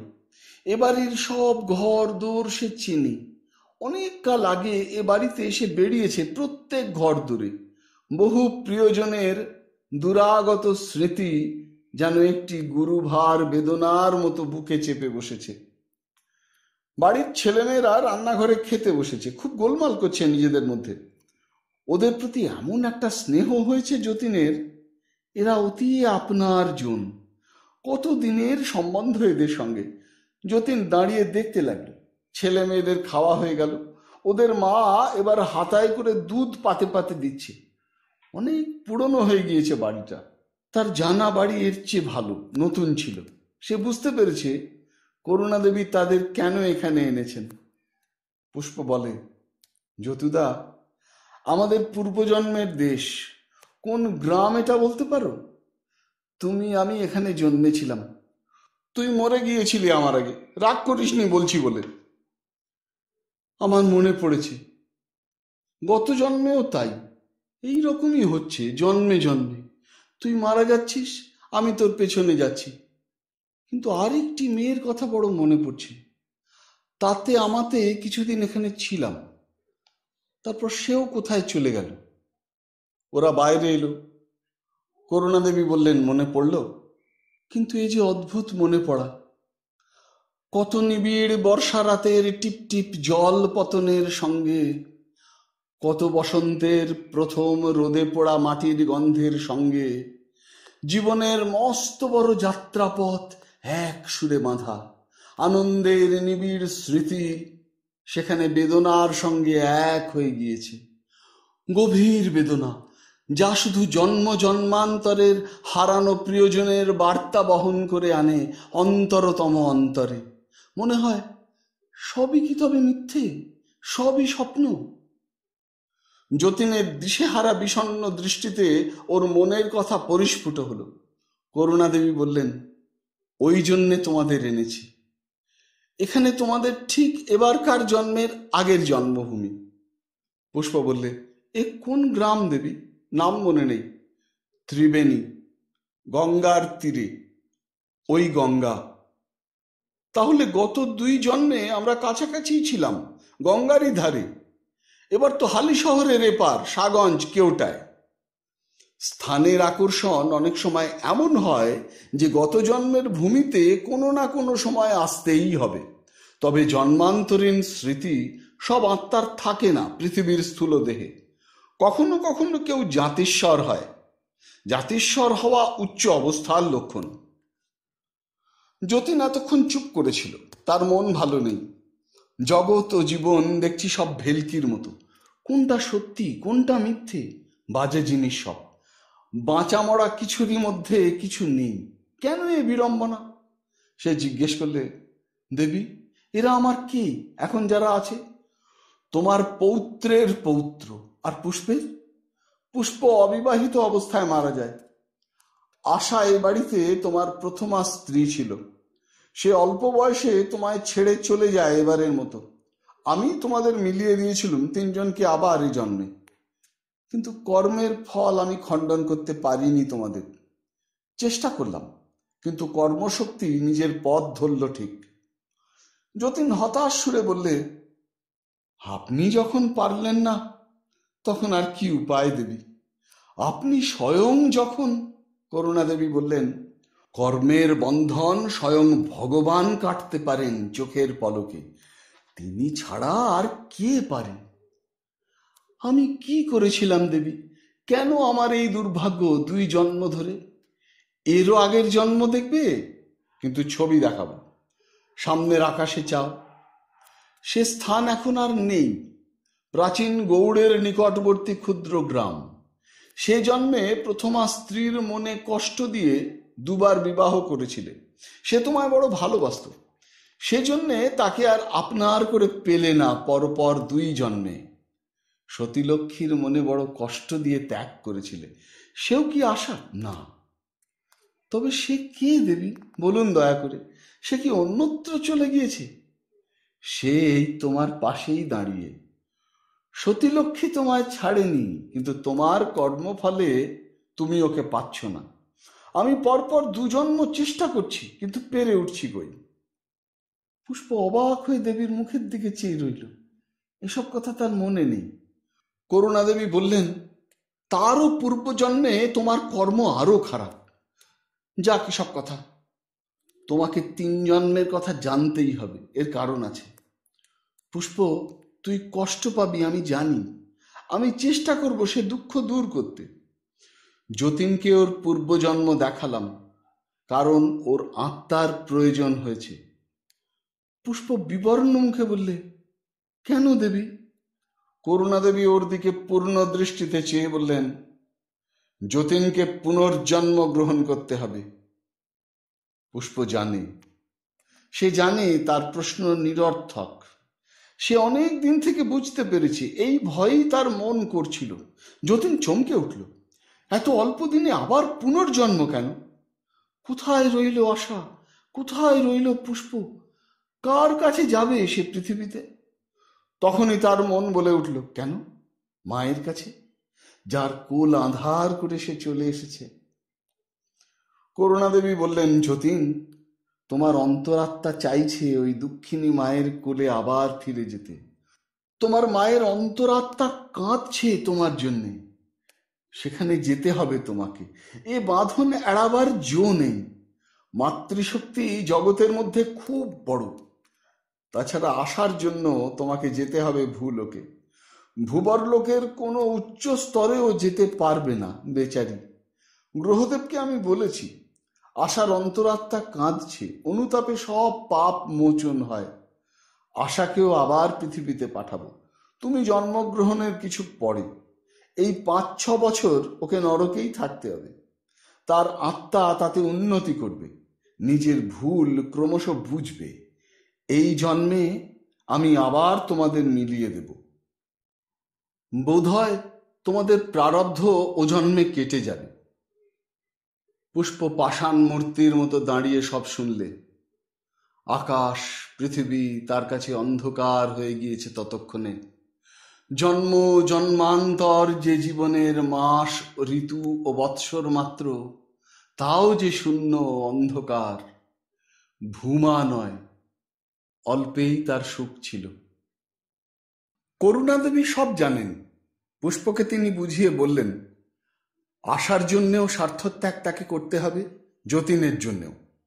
এই জন্মে আশার সব ভুল মুছে দেওয়ার চেষ্টা তিনি করবেন। আচার্য রঘুনাথ দাস আশার আত্মার জন্য তার ইষ্টদেবকে জানিয়েছিলেন, ভক্তের ক্ষমতা বড় তুচ্ছ নয়, গ্রহদেবের আসন টলেছে। পুষ্প বললে, বুঝেছি, তিনি মহাপুরুষ। সেদিন যখন নরকে নিয়ে গেলেন আমায়, তখনই আমার মনে হলো নরক পবিত্র হলো। আপনারও আসন টলল, আমি ডাকলে আপনি ছাই আসেন। করুণাদেবী বালিকার মতো সকৌতুকে খিলখিল করে হাসলেন, বললেন, তুই আমার পর রাগ করলি বুঝি? ছি, লক্ষ্মী দিদি। পুষ্পের অভিমান এখনো যায়নি। সে দুষ্টু মেয়ের মতো ঘাড় বেঁকিয়ে চুপ করে রইল। দেবী বললেন, তোকে আমার কাছে নিয়ে যাব পুষ্প। না, আমাকেও পৃথিবীতে পাঠিয়ে দিন না, দিন না দয়া করে। সত্যি বলছি, স্বর্গে আমার দরকার নেই। পৃথিবীতে পাঠিয়ে কি হবে? এবার যে চেষ্টা করব ওদের দুজনকে মিলিয়ে দিতে। পৃথিবীর মিলন না হলে আশার প্রারব্ধ কিছুতেই কাটবে না। এই আত্মত্যাগ তুই করতে পারবি, আমি জানি। ওরা জন্ম নিলেই তো সব ভুলে যাবে, কোনো কথা মনে থাকবে না এই জন্মের। আমি আবার দেখা করিয়ে দিই, যে যাকে চায় মিলিয়ে দিই, নতুবা জীবের কি সাধ্য? পুষ্প বললে, আমাকেও পাঠিয়ে দিন, সব ভুলে থাকি। করুণাদেবী ওকে কাছে নিয়ে এলেন আদর করে। পুষ্পের দেহ শিউরে উঠল। কি অপূর্ব সুগন্ধ দেবীর সারা দেহে, কি অপূর্ব স্পর্শ সুখ। সে মেয়ে মানুষ, তবুও এই রূপসী দেবীর স্নিগ্ধ স্পর্শে ওর সারা দেহে যেন তড়িৎ সঞ্চার হলো। অমৃত স্পর্শে আত্মা যেন নিজের অমরত্ব অনন্তত্ব অনুভব করলে এক মুহূর্তে। সস্নেহে বললেন, পুষ্প, তোকে পৃথিবীতে আর জন্ম নিতে হবে না। শুক্লাগতির পথে তোর অনাবৃত্তি লাভ ঘটেছে। ওরা এখনো অপরিণত, শেখবার বাকি আছে। কর্ম এবার নষ্ট হয়ে যাবে হয়তো। পৃথিবীর জীবন বেশি দিনের নয়, আত্মার পক্ষে চোখের পলক মাত্র। আমি এবার যাই পুষ্প। পুষ্প বললে, আমায় পৌঁছে দিয়ে যান। নিশ্চয়ই, চল যাই। যাবার সময় করুণাদেবী বলে গেলেন, তাকে স্মরণ করলেই তিনি আসবেন। যতীন একা বসেছিল বাড়িতে। পৃথিবীতে আবার জন্ম নিতে হবে, শত সুখ দুঃখের বন্ধনে আবার জড়ানো, মন্দ কি? সেই গরিব ঘরের বউটির কোল আলো করে আবার শিশু হয়ে কত বাল্যলীলা করবে। নতুন আস্বাদ, আবার আসবে আশা, হতভাগিনী আশা, নববধূ রূপে তার ঘরে। আবার কত বর্ষা রাত্রি, কত বসন্ত প্রভাত ওর সাহচর্যে কাটবে। পৃথিবীতে যেতে তার কষ্ট নেই।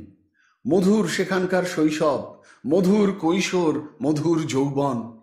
চির যৌবনের হাওয়া যেন বয় তার অমর আত্মায়। পৃথিবীতে মাস যাবে, মাস আসবে, নতুন ধানের গন্ধ বেরোবে খেতে খেতে। ক্ষুধায় বনের মেটে আলু তুলে নুন দিয়ে পুড়িয়ে খাবে। তার মা যখন বৃদ্ধা হয়ে যাবে, তাকে খাওয়াবে। আশা সংসার পাতবে নতুন লক্ষ্মীর হাঁড়িতে ধান দিয়ে। কেবল কষ্ট হয় পুষ্পের জন্যে। এতদিন ওর সঙ্গে থেকে কি মায়াই হয়েছে ওর ওপরে। কেন এমন বিচ্ছেদ? কি কষ্ট পাবে পুষ্প তা সে জানে। আশা যদি কষ্ট না পেত, যতীন কিছুতেই যেত না। পুষ্প এসে ওর হাত ধরে বললে, যতীনদা। কি পুষ্প? আমায় ভুলো না।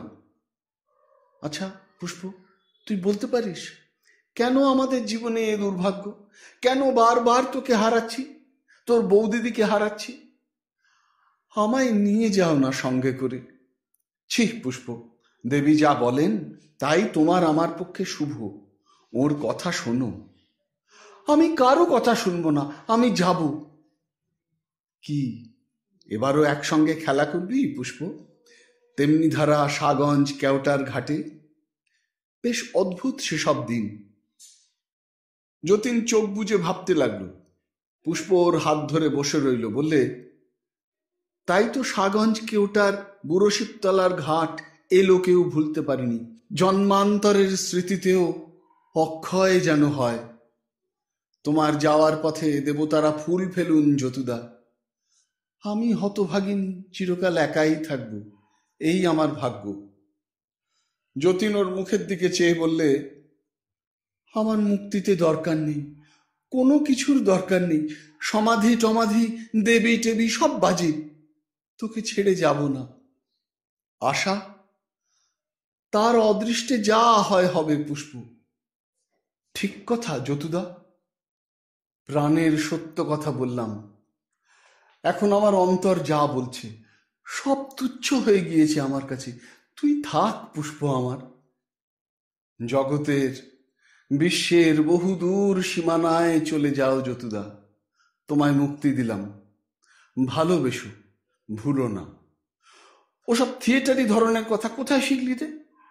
তোদের দোহাই, মুক্তি টুক্তির কথা আমায় শোনাস নে। চল তুই আর আমি পৃথিবীতে যাই, ছোট্ট নদীর ধারে কুঁড়ে ঘরে সংসার পাতব। সেই আমাদের স্বর্গ, সেই আমাদের সব। পুষ্পের চোখ দিয়ে জল গড়িয়ে পড়ল ঝরঝর করে। সে কোনো কথা বললে না। সেদিনই যতীনের মনে হলো কে যেন কোথায় তাকে ডাকছে। সবসময় তার প্রাণের মধ্যে কিসে যেন মোচড় দিচ্ছে। আশা, অভাগিনী আশা, ভূবর লোকের নিচের স্তরে অসহায়া একাকিনী পড়ে আছে। কেউ নেই তাকে দেখবার। সত্যি আশা তাকে ডাকছে। তার অন্তরাত্মা শুনতে পেয়েছে অভাগিনীর ডাক। সে পুষ্পকে কথাটা বললে, তোর বৌদিদি বড্ড কাঁদছে পুষ্প। সেদিন কুড়ুলে বিনেতপুরের বাড়িতে হঠাৎ দেখা হওয়ার পর থেকে ওর ডাক প্রায়ই শুনি। আমি যাই সেখানে যতুদা, তুমি যেও না, দেখে আসি। কিছু ভালো লাগে না ওর জন্যে। কেন তোমাকে যেতে বারণ করি? ওসব নিচের স্তরে তোমায় যেতে দিতে আমার মন সরে না। তুই তো যাস দিব্যি। আমি গিয়েছিলাম আচার্য রঘুনাথের কৃপায়। মহাপুরুষদের বিশেষ দয়ায় বিশেষ শক্তি হয়, নয়তো ওই স্তরে নানান রকমের নিম্ন শ্রেণীর শক্তি খেলা করছে সর্বদা। মহাপুরুষদের কৃপায় বিশেষ শক্তি লাভ করে সেখানে গেলে ওই সব দুষ্ট শক্তি কোনো অনিষ্ট করতে পারে না, নয়তো বিপদ পদে পদে। এই জন্যেই তোমাকে ওখানে যেতে দিতে চাইনি যতুদা। চলো দেখি কি উপায় হয়। রঘুনাথ দাসের আশ্রমের যাবার পথে কবি ক্ষেমদাসের সঙ্গে দেখা। তিনি আপন মনে একটি বৃক্ষতলায় চুপ করে বসে। অতি সুন্দর নির্জন স্থানটি। বনপুষ্প ফুটে আছে ঝর্ণার ধারে। ওরা কাছে গিয়ে দেখলে পৃথিবীর দিকে তিনি এক দৃষ্টে চেয়ে কি যেন দেখছেন। ওদের দেখে স্তিমিত মুখে সম্ভাষণ করলেন। যতীন ও পুষ্প দুজনেই ওকে প্রণাম করে পাশে গিয়ে দাঁড়ালো। ক্ষেমদাস বললেন, কোথায় যাচ্ছ তোমরা? পুষ্প বললে, রঘুনাথ দাসের আশ্রমে। বড় বিপদে পড়ে যাচ্ছি, আপনিও শুনুন দেব, যদি কিছু উপায় হয়। তারপর সে আশার কাহিনী সব খুলে বললে। ক্ষেমদাস সব শুনে ধীরভাবে বললেন, এই দুঃখ সনাতন। আত্মা নিরন্তর সাধনা করছে নিজেকে জানবার। আমার নিজের জীবনেও এমনি হয়েছিল। আমি তাই এখানে বসে বসে ভাবছিলাম, আবার পৃথিবীতে পূর্ণিমার জ্যোৎস্না উঠছে যেমন উঠত 500 বছর আগে। অনাদ্যন্ত মহাকাল নিজের কাজ করে চলেছে যেমন করত 1000 বছর কি 2000 বছর আগে। আমি পৃথিবীতে একটি মেয়েকে কত ভালোবাসতাম, আমাদের গ্রামের সদানন্দী মাঠের ফুলবাগানে কত বেড়াতাম দুজনে, এমনি জ্যোৎস্না রাত্রে, লুকিয়ে লুকিয়ে। এখন সে কোথায়? অনেকটা অন্যমনস্ক ভাবেই কবি মাথা দুলিয়ে দীর্ঘ নিঃশ্বাস ফেলে বললেন, সত্যি তাই ভাবি, কোথায় সে? পুষ্প অবাক হয়ে বললে, কেন, আপনি তার দেখা পাননি আর? না, বিশ্বের ভিড়ে কোথায় হারিয়ে গেল। দেখো, আমরা কবি, জগতে রূপ রসের উপাসক, একেই বড় করেছি জীবনে। যারা বলেন সব মায়া, তাদের কথা বুঝি না। মায়া লয় হলে এই রূপরসের জগৎটাও লয় হয়, তা আমরা চাইনি, তাই দুঃখ পাই। কিন্তু দুঃখের মধ্যেও জানি ভগবানই সৃষ্টি করেছেন এই জগৎ, সবই তিনি। কষ্ট পেলেও জানি তাঁর হাতে কষ্ট পাচ্ছি। প্রেমময়ের তাড়নায় কষ্ট কি, সব মুখ বুঝে সহ্য করি, এটাও মানি। এই রূপরসের সাধনার মধ্যেই আমাদের সিদ্ধি, এ পথেও তাকে পাওয়া যায়। চলো, নরকে আমি নিজে যাব, খুঁজে বার করি তোমাদের সেই মেয়েটিকে। তার দুঃখ আমি কবি, আমি বুঝি। যতীন বললে, প্রভু, আমার পুনর্জন্ম ঠিক হয়ে গিয়েছে সেই মেয়েটিকে নিয়ে, করুণা দেবী জানিয়েছেন। ক্ষেমদাস বললেন, তিনি যা করেছেন তোমাদের মঙ্গলের জন্যেই। তিনি পৃথিবীর অধিষ্ঠাত্রী মহাদেবী। তাকে তোমরা করুণা দেবী বলো, দুর্গা বলো, লক্ষ্মী বলো, সীতা বলো, সরস্বতী বলো, সবই এক। তবে এখন মেয়েটির কাছে যাওয়ার আর কোনো প্রয়োজন নেই, উপায় তো হয়েই গিয়েছে। যতীন আশ্চর্য হয়ে গেল শুনে। অত বড় বড় পৌরাণিক দেবীর সঙ্গে সে করুণা দেবীকে এক আসনে বসায়নি। উনি যদি দুর্গা হন, কালী হন, সীতা হন, লক্ষ্মী হন, তবে তার আর জন্ম মরণের ভয় কিসের, আশারই বা ভয় কিসের? হাসি মুখে সে মহাগৌরবে নরকে যেতে প্রস্তুত। ক্ষেমদাস ওর মনের ভাব বুঝে বললেন, জন্ম নিতে দুঃখ কিসের? পৃথিবীর রূপ রস আবার আস্বাদ করে এসো। সেই জ্যোৎস্না, সেই বনবিতান, কোকিলের কুহুতান, সেই মায়ের কোল জাপিত একান্ত নির্ভরতার শৈশব, প্রথম যৌবনে প্রিয়ার প্রথম দর্শন। যাও যাও, ওরই মধ্যে ভগবানে মন রেখো, কর্ম যতদিন না কাটে। কি এ মানুষ জনমিয়ে পশু পাখি অথবা কীট পতঙ্গে, কর্ম বিপাকে গতাগতি পুন পুন মতিরহু তুয়া পর সঙ্গে। মেয়েটির কাছে যাওয়ার কোনো দরকার নেই। দেবী যখন তার ব্যবস্থা করেছেন, তখন আমাদের সেখানে যাওয়ার ধৃষ্টতা হবে। দেবী সর্বমঙ্গলা তাকে শ্রেয়ের পথে চালিত করবেন। ঠিক সেই সময় একজন জ্যোতির্ময় মহাপুরুষের আবির্ভাব হলো বৃক্ষতলে। যতীন তার দিকে চেয়েই চমকে উঠল। ইনি সেই সন্ন্যাসী, যিনি একদিন স্পর্শ দ্বারা তার মধ্যে সবিকল্প সমাধির অভিজ্ঞতা সঞ্চার করেছিলেন। সেই যোগী পুরুষই নীল বিদ্যুতের মতো আভা বেরোচ্ছে সারা দেহ থেকে ওর। যতীনের দিকে চেয়ে তিনি মৃদু হেসে বললেন, মনে আছে? যতীন তাড়াতাড়ি পায়ের ধুলো নিলে, পুষ্পও তাই করলে। ক্ষেমদাস চুপ করে বসে রইলেন। তিনি আবার বললেন, মনে আছে, বলেছিলাম সময় পেলে দেখা দেব। এই সেই মেয়েটি বুঝি? এর তো খুব উচ্চ অবস্থা দেখছি। ক্ষেমদাসের দিকে চেয়ে বললেন, কবি যে, কি করছো বসে বসে? ক্ষেমদাস বললেন, তোমাদের মতো সমাধির চেষ্টায় আছি। ও তোমাদের অনেক দূর। মাইক জগতের বন্ধন এখনো তোমাদের কাটেনি, আবার এদেরও মাথা খাচ্ছ কেন কথা বলে? আমিও তো ঠিক এই কথাই তোমায় বলতে পারি। অদ্বৈত ব্রহ্মজ্ঞান ট্যান এইসব কচি কচি ছেলে মেয়ের মাথায় ঢোকাচ্ছ কেন? সন্ন্যাসী হেসে ক্ষেমদাসের কাছে এসে দাঁড়িয়ে সস্নেহ সুরে বললেন, তুমিও ওই দলেরই একজন, কবি কিনা মিথ্যা কল্পনার রাজ্যে বাস করো। পুষ্প সময় বুঝে বললে, প্রভু জানেন, এর প্রতি পুনর্জন্মের আদেশ হয়েছে। সন্ন্যাসী বললেন, নয়তো কি ভেবেছ ইনি মায়ার অতীত হয়ে যাতায়াতের চক্রপথ এড়িয়ে ব্রহ্মত্ব লাভ করেছেন? আত্মানং বিদ্ধি, আত্মাকে জানো, আত্মাকে না জানলে যাতায়াত বন্ধ হবে না। ক্ষেমদাস বলে উঠলেন, বই গেল, ক্ষতিটা কি? বাজে কথা বলো না কবি। তোমার ক্ষতি না হতে পারে, তোমার মতো চোখ আর মন নিয়ে কজন পৃথিবীতে যাবে?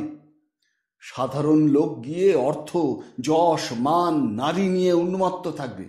প্রকৃতির সৌন্দর্য, মায়ার খেলা হোক, তবুও স্বীকার করি, দেখতে জানলে তা দেখেও সৃষ্টিকর্তা হিরণ্যগর্ভের প্রতি মানুষের মন পৌঁছতে পারে। ও যে একটা সুপান, কিন্তু তা কজনের চোখ থাকে দেখবার? আর্তের সেবা করে কজন? কাজেই মানুষের দুঃখ যায় না, মনে আনন্দ পায় না। ভোগ করতে করতে একদিন হঠাৎ আবিষ্কার করে জরার অধিকার শুরু হয়েছে। তখন মৃত্যু ভয়ে বলির পশুর মতো জড়সড় হয়ে থাকে। তাছাড়া আসে শোক, বিচ্ছেদ, বিত্তনাশ, অপমান, আশাভঙ্গের যন্ত্রণা।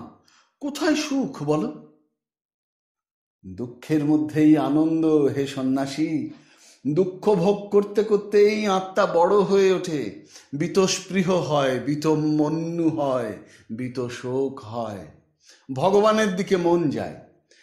জন্মে জন্মে আত্মা বল লাভ করে, জন্ম জন্মান্তরের চিতার আগুনে পুড়ে সে ক্রমশ নির্মল, শুদ্ধ, জ্ঞানী হয়ে ওঠে। ভগবানেরই এই অবস্থা, এ তুমি অস্বীকার করতে পারো? কজন তোমার মতো নর্মদা তীরে সারা জীবন তপস্যা করে ভগবানের দর্শন পেয়েছে? বহু ভুগে, বহু ঠকে, বহু নারী, সুরা, অর্থ, বিত্ত ভোগ করে মানুষ ক্রমশ বিষয় ভোগ থেকে নিবৃত্ত হয়ে আসে। বহু জন্ম ধরে এমন চলে, তখন জন্ম জন্মান্তরীণ স্মৃতি তাকে বলে আবার কোনো নতুন জন্মে। ও থেকে নিবৃত্ত হও, ও পথ তো দেখলে গত কত শত জন্ম ধরে। আবার সেই একই ফাঁদে পড়ো, সেই রকমই কষ্ট পাবে। ভোগের দ্বারা আত্মাও তখন অনেকটা বীতস্পৃহ হয়ে উঠেছে, তখন সে ভোগ ছেড়ে ত্যাগের পথ খোঁজে। হ্যাঁ, তোমার কথা কাটি কি করে? তুমি কবি, অন্য পথে গিয়ে সত্য দৃষ্টি লাভ করেছ। কিন্তু একটা কথা বোঝো, যদি এক জন্মেই হয় তবে ভগবানের ওপর বোঝা চাপিয়ে শত শত জন্ম ধরে এ অনাগত চক্রে ঘোরাঘুরি কেন? ক্ষেমদাস সুকণ্ঠে গেয়ে উঠলেন, হাত দুটি সুন্দর ভঙ্গিতে নেড়ে নেড়ে। কি এ মানুষ জনমিয়ে পশু পাখি অথবা কীট পতঙ্গে, কর্ম বিপাকে গতাগতি পুন পুন মতিরহু তুহা পর সঙ্গে। সন্ন্যাসী বিরক্তির সুরে বললেন, আহ, ওসব ভাবুকতা রাখো, আমার কথার উত্তর দাও। ক্ষেমদাস বললেন, কীর্তনাদেব কৃষ্ণস্য মুক্তবন্ধ পরং ব্রজেত। কলিতে বহু দোষ, কিন্তু একটা গুণ এই যে কৃষ্ণ নাম কীর্তন করলেই পরা মুক্তি। তাই বলেছে। এই পর্যন্ত বলেই আবার সুর করে কি বলতে যাচ্ছিলেন, সন্ন্যাসী ধমক দিয়ে বলেন, আবার ওই সব গান আসছে কিসে এর মধ্যে? তাছাড়া আমি তোমাদের ওই কৃষ্ণ কৃষ্ণ মানি নে, জানো, ওসব মাইক কল্পনা। ভগবানের আবার রূপ কি? তুমি শুষ্ক পথে ভগবানের সঙ্গে নিজের সত্তা মিলিয়ে অদ্বৈত জ্ঞান লাভ করেছ, ভক্তিপথের কিছুই জানো না। প্রেম ভক্তি এখনো বাকি তোমার। মরুগে, আমার কথার উত্তর দাও। উত্তর কি দেব? ভোগ না হলে নিবৃত্তি হয় না, ভগবান তা জানেন। তাই শত জন্মের মধ্যে দিয়ে জীবকে তিনি ভোগ আস্বাদ করিয়ে নিয়ে বেড়াচ্ছেন। সবারই হবে, তবে বিলম্বে। সন্ন্যাসী শান্তভাবে বললেন, ঠিক, তুমি মেনে নিলে? নিলাম, কিন্তু তুমি আমার কথা ঠিক উত্তর দিলে কই? যদি এক জন্মে হয় তবে হাজার জন্মের মধ্যে দিয়ে দিশাহারা হয়ে ছুটি কেন? ক্ষেমদাস হেসে বললেন, তার কারণ সবাই তোমার মতো মুক্তিকামী নয়, তোমার মতো জ্ঞানী নয়। গত জন্মে তুমি যে উচ্চ অবস্থা নিয়ে জন্মেছিলে, যে জন্ম জন্মান্তরীণ স্মৃতির ফলে তোমার মন মুমুক্ষু হয়েছিল, সংসারের আসক্তির বন্ধন কাটিয়েছিল, তুমিই বলো না, সে কি তুমি এক জন্মে লাভ করেছিলে? তুমি তো যশৈশ্বর্যশালী মুক্ত পুরুষ, তোমার অজানা তো কিছুই নেই, বলো তুমি। সন্ন্যাসী মৃদু হেসে বললেন, তা ঠিক। গত জন্মের পূর্ব 3 জন্মেও আমি যোগী ছিলাম। আমার সেই সময়ের গুরুভ্রাতা এখনো হিমালয়ের দুর্গম শিখরে তুষারাবৃত গুহায় দেহধারী হয়ে বাস করছেন। প্রায় 800 বছর বয়স হলো। লোকালয়ের কিছুই জানেন না। গত 700 বছরের মধ্যে 3 বার নিচে নেমে গিয়েছিলেন ভারতের লোকালয়ে। একবার নেমে শুনলেন শঙ্করাচার্য ব্রাহ্মণ্য ধর্ম পুনঃপ্রতিষ্ঠিত করছেন। দ্বিতীয়বার নামলেন অনেক দিন পর। নামতে নামতে শুনলেন যবনেরা ভারতে প্রবেশ করেছে। শুনে আর না নেমে গিয়ে উঠে নিজের আসনে চলে গেলেন। অনেক দিন আর নামেননি। পুষ্প ও যতীন রুদ্ধ কণ্ঠে শুনছিল। পুষ্প অধীর কৌতূহলের সঙ্গে জিজ্ঞেস করলে, আর একবার কখন নেমেছিলেন? আমি তখন এ জন্মের পরেও দেহ ত্যাগ করেছি, এই সেদিন। পৃথিবী হিসেবে বড় জোর 70-80 বছর হবে। বড় দুর্ভিক্ষ হয়েছিল ভারতব্যাপী। আমরা অনেকে দলবদ্ধ হয়ে নেমে যাই ভারতে, যদি কোনো প্রতিকার করতে পারি। ওকেও নিয়েছিলাম আমাদের সঙ্গে। কুম্ভ মেলা সেবার প্রয়াগে উনি মেলা দর্শন করে 10 দিন থেকে ওপরে উঠে যান। সেই শেষ, আর লোকালয়ে যাননি। ক্ষেমদাস প্রশ্ন করলেন, এখনো দেহে রয়েছেন কেন? যোগ প্রক্রিয়ায় দেহ দীর্ঘস্থায়ী হয়ে গিয়েছে, তাই দেহ ধারণ করেই আছেন। বাসনা কামনা শূন্য মুক্ত পুরুষ তিনি। দেহে থাকাও যা, দেহে না থাকলেও তা। তাঁর পক্ষে সব সমান। স্বেচ্ছাক্রমে বিশ্বের সর্বত্র তাঁর অবাধ গতি, ব্রহ্মলোক পর্যন্ত। আমিও তাকে বলেছিলাম, আর দেহে কেন? উনি বললেন, हम तो आत्मानंद आत्ताराम, हमारा वास्ते जो है ब्रह्मलोक, सो मेरा हिम्बान, मेरा आसन, यही पर परमात्मा विराजमान है, लोकालोक तो माया। ক্ষেমদাস বললেন, হ্যাঁ, ওসব অনেক উচ্চ অবস্থার কথা, আমাদের জন্য নয় ওসব। আমরা ভগবানের সৃষ্টির মধ্যে আনন্দ পাই।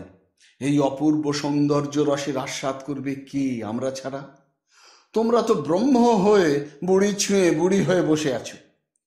পুষ্প কুণ্ঠার সঙ্গে প্রশ্ন করলে, প্রভু, আমাদের একবার সেই সাধুর কাছে নিয়ে গিয়ে দেখাবেন? সন্ন্যাসী বলেন, না মা, তিনি লোকের ভিড় পছন্দ করেন না। তবে চলো, আমার পূর্বজন্মের আরেকটি গুরু ভগ্নীর কাছে তোমায় নিয়ে যাব। তিনিও আজ পর্যন্ত দেহে আছেন, গভীর বনের মধ্যে গুপ্তভাবে থাকেন, প্রায় সময়ই সমাধিস্থ থাকেন। চলো হে কবি, সমাধি দেখলে তোমার জাত যাবে না। ক্ষেমদাস বললেন, না হে, আমি যাব না, তুমি এদের নিয়ে যাও। আমার ও ধর্ম নয়, কবির ধর্ম স্বতন্ত্র। সন্ন্যাসী হেসে হেসে ক্ষেমদাসের হাত ধরে বললেন, ভগবানের মহিমা সর্বত্র, কেন যাবে না? চলো। বেশ, তাহলে তুমি কথা দাও, আমার সঙ্গে ভক্ত বৈষ্ণবের আশ্রমে যাবে। যদি শ্রীকৃষ্ণকে দেখাতে পারি সেখানে, প্রেম ভক্তি নেবে। সন্ন্যাসী পুনরায় হেসে বললেন, হবে হবে, আচ্ছা যাব, কথা দিলাম। প্রেম ভক্তি নিই না নিই স্বতন্ত্র কথা। তোমাকেও তো আমি ষটচক্র ভেদ করে অদ্বৈত জ্ঞান পাইয়ে দিচ্ছি না জোর করে। কিছুক্ষণ পরে ওরা সবাই সন্ন্যাসীর পিছু পিছু পৃথিবীর এক স্থানে নেমে এলো। স্থানটি দেখেই ওরা বুঝলে লোকালয় থেকে বহু দূরে কোনো এক নিবিড় অরণ্যের মধ্যে ওরা দাঁড়িয়ে। সম্মুখে একটি পার্বত্য নদী, কিন্তু নদীগর্ভে কোথাও মাটি বা বালি নেই। সমস্তটা পাষাণময়, চওড়া, সমতল, মসৃণ। প্রায় 100 হাত পরিমিত স্থান কি তার চেয়ে বেশি এমনি আপনা আপনি পাথর বাঁধানো। তারই মধ্যভাগ বেয়ে ক্ষুদ্র নদীটি ক্ষুদ্র একটি জলপ্রপাতের সৃষ্টি করে মর্মর কলতানে বয়ে চলেছে। উভয় তীরে নিবিড় জঙ্গল, মোটা মোটা লতা এই গাছ থেকে ও গাছে দুলছে। গভীর নিশীথ কাল পৃথিবীতে, আকাশে ঠিক মাথার উপরে চাঁদ। গভীর নিঃশব্দতার মধ্যে পরিপূর্ণ জ্যোৎস্না আলোকে সমস্ত অরণ্যভূমি মায়াময় হয়ে উঠেছে। ওরা মুগ্ধ হয়ে সে অপূর্ব অরণ্য দৃশ্য দেখছে। এমন সময় বনের মধ্যে বাঘের গর্জন শোনা গেল। দ্বিতীয়বার শোনা গেল আরো নিকটে। যতীন সভায় বলে উঠল, ওই ওই, চলুন পালাই। অল্প পরেই ওপারের বনের লতাপাতা নিঃশব্দে সরিয়ে প্রকাণ্ড রয়্যাল বেঙ্গল টাইগারের হাঁড়ির মতো মুখ নদী জলে নামতে দেখা গেল, এবং তার জল খাওয়ার চকচক শব্দ বনের ঝিল্লি রবের সঙ্গে মিলে এই গম্ভীর রহস্যময় রজনীর নৈশব্দ মুখর করে তুলতে লাগলো। পুষ্প বললে, ভয় কি যতীনদা তোমার এখন বাঘের? ক্ষেমদাস মুগ্ধ দৃষ্টিতে এই অপূর্ব শোভাময় জ্যোৎস্না প্লাবিত নির্জন বনকান্তারের দৃশ্য উপভোগ করছিলেন। দুহাত জুড়ে নমস্কার করে বললেন, সুন্দর সুন্দর, নমস্কার হে ভগবান, ধন্য তুমি, আদি কবি তুমি, জগৎ স্রষ্টা। কর্ণামৃতে ঠিকই বলেছে। মধুগন্ধি। সন্ন্যাসী বললেন, ব্রহ্মই জগৎ হয়ে রয়েছেন। য ঔষধীষু যৌ বনস্পতিষু, তিনি সর্বত্র। সামনে যা দেখছো এও তিনি, তার বিশ্বরূপের এক রূপ। তবে অত ভাবুকতা আমাদের আসে না, ইনিয়ে বিনিয়ে বর্ণনা করা আসে না। ক্ষেমদাস হেসে বললেন, আসবে কি হে, তাহলে তো তুমি উপনিষদ তৈরি করতে বসতে।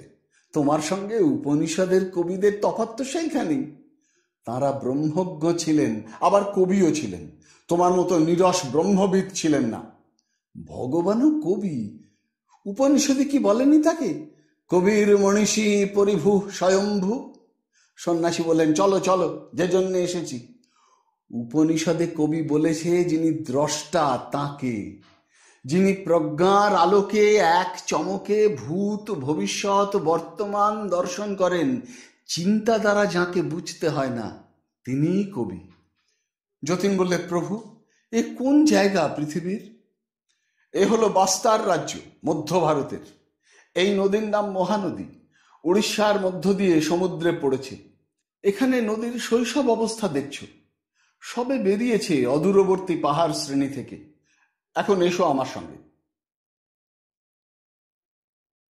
নদীর ওপারে কিছু দূরে ঘন বনে একটি পর্ণকুটিরের কাছে ওরা যেতেই একটি সন্ন্যাসিনী তাড়াতাড়ি বার হয়ে এসে ওদের অভ্যর্থনা করলেন।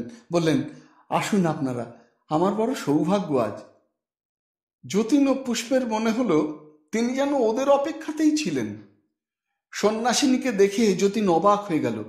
সন্ন্যাসী বলেছেন ওর পূর্বজন্মের গুরু ভগিনী, অথচ ইনি তো 20 বৎসরের তরুণীর মতো সুঠাম, সুরূপা, তন্নি, উজ্জ্বল গৌরবর্ণ, রূপ যেন ফেটে পড়ছে, মাথায় এক ঢাল কালো চুলের রাশ।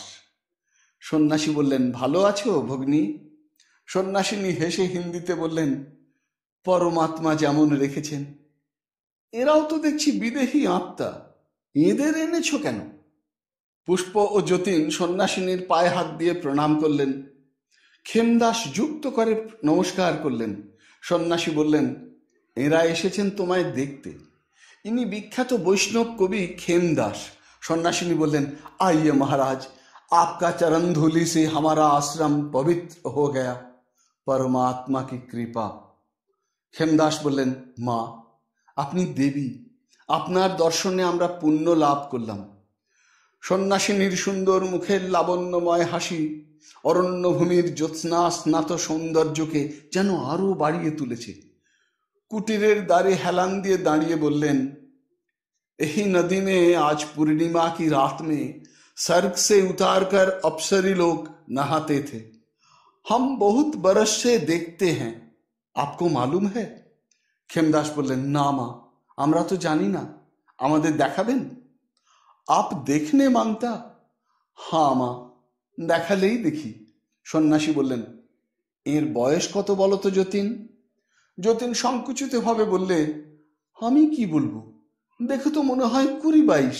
সন্ন্যাসিনী খিলখিল করে হেসে উঠলেন বালিকার মতো। সন্ন্যাসী বললেন, তুমি তোমার জ্ঞান মতো বলেছ, তোমার দোষ নেই, তোমার ধারণা নেই এ বিষয়ে। সন্ন্যাসিনী বললেন, তুমি ক্যা বলতা হ্যায় রে বাচ্চা, हमारा तो यही आसन पर 25 बरस बीत गया। इसका पहले पंजाब में रावी नदी की तीर में करीब 70 बरस आसन था। गुरुजी का अनुज्ञा पर यही वन में महानदी के किनार पर आश्रम बनाया। যতীন মনে মনে হিসেব করে বললে, তাহলে আমার প্রপিতামহীর চেয়েও আপনি বড়। সন্ন্যাসী বললেন, ওর বয়স 150 বছরের কাছাকাছি, বরং কিছু বেশি হবে তো কম নয়। ক্ষেমদাস বললেন, মা দেহধারী হয়ে আছেন যে এখনো? সন্ন্যাসিনী হেসে বললেন, বহুত নেতি ধৌতি কিয়া, इसी से शरीर बन गया, अभी ध्वंस नहीं होगा कोई 500-600 बरस, कोई हरज नहीं, रहे तो रहे। যতীন আপন মনে ভাবলে, বাবা, এই দুর্গম বনের মধ্যে উনি একা কি করে থাকেন? বাঘের ভয় করে না? এ তো বাঘের আড্ডা, দেখে এলাম। সন্ন্যাসিনী ওর মন বুঝেই যেন বললেন, যখন সমাধিতে থাকি তখন বাঘ আসে, বিষাক্ত সাপ এসে মাথায় ওঠে, গায়ে বেড়ায়। সমাধি ভাঙলে ওদের যাতায়াতের চিহ্ন দেখে বুঝতে পারি। সন্ন্যাসী বললেন, আজকাল কি আহার ছেড়েছ? না, কন্দমূল খাই। বেলগাছ আছে আশ্রমের পেছনে, অনেক বেল খাই, সামান্যই আহার। ক্ষেমদাস বললেন, মা, তুমিও কি প্রেম ভক্তির বিপক্ষে? তুমিও নিরস অদ্বৈতবাদী? সন্ন্যাসিনী হেসে বললেন, मत पूछिए, प्रेम भक्ति बहुत कृपा से लाभ होता है। हमारा तो 3 युग गुजर गया, वो वस्तु नहीं मिला। कहाँ मिलेगा बतलाइए महात्मा, कृपा कर आप दीजिए हमको। ক্ষেমদাস বললেন, আমার শক্তি নেই মা, আমি কবি, এই পর্যন্ত। ওসব দেওয়া নেওয়ার মধ্যে আমি নেই। তবে তোমাকে আমি ঊর্ধ্বলোকে বৈষ্ণবাচার্যদের আশ্রমে নিয়ে যেতে পারি, তাদের কাছে উপদেশ পেতে পারো। তবে দরকার কি মা? তোমরা তো প্রতিক্ষণে সমাধি অবস্থায় ব্রহ্মকে আস্বাদ করছো, কি হবে প্রেম ভক্তি? আমার কাছে গৃহস্থদের নানা দেবদেবী আসেন, নানা দেশ থেকে আসেন, একা থাকি বলে মাঝে মাঝে সঙ্গ দিতে আসেন। লম্বা দামোদর, গোপাল, উগ্রতারা, মৃন্ময়ী, শ্যামরায়, অষ্টভুজা, আরো কত কি নাম। এসে গল্পগুজব করেন, সুখ দুঃখের কথা বলেন। সেদিন এক ঠাকুর এসে হাজির আপনাদের বাংলাদেশের মুর্শিদাবাদ জেলার কি গ্রাম থেকে, নাম শ্যামসুন্দর। আমায় এসে ছলছল চক্ষে বললেন, যে গ্রামে আছেন সেখানে নাকি গৃহস্থেরা অনাদার করছে, ঠিক মতো ভোগ দিচ্ছে না, খেতে পান না, এইসব। তা আমি বললাম, আমার কাছে কেন তুমি? আমি তোমাদের মানিনি, যারা মানে তাদের কাছে গিয়ে প্রকট হও, তোমার নালিশ জানাও, আমাকে বলে কি হবে? বালক বিগ্রহ, ওর চোখে জল দেখে কষ্ট হলো। পাষণ্ডী গৃহস্থেরা কেন সেবা করে না কি জানি।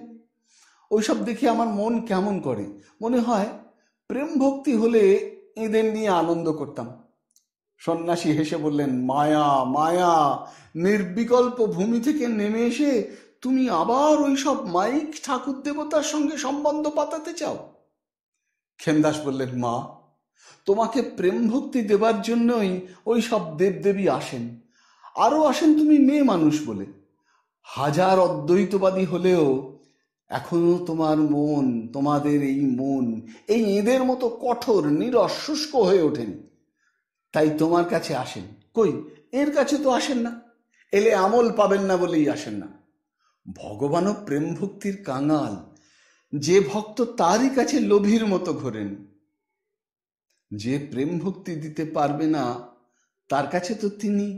সন্ন্যাসী বাধা দিয়ে বিরক্তি সুরে বললেন, আহ, তোমার ওই সব অসার ফাঁকা ভাবু কথাগুলো রাখবে দয়া করে, ওতে আমার গা ঘিন ঘিন করে, সত্যি বলছি।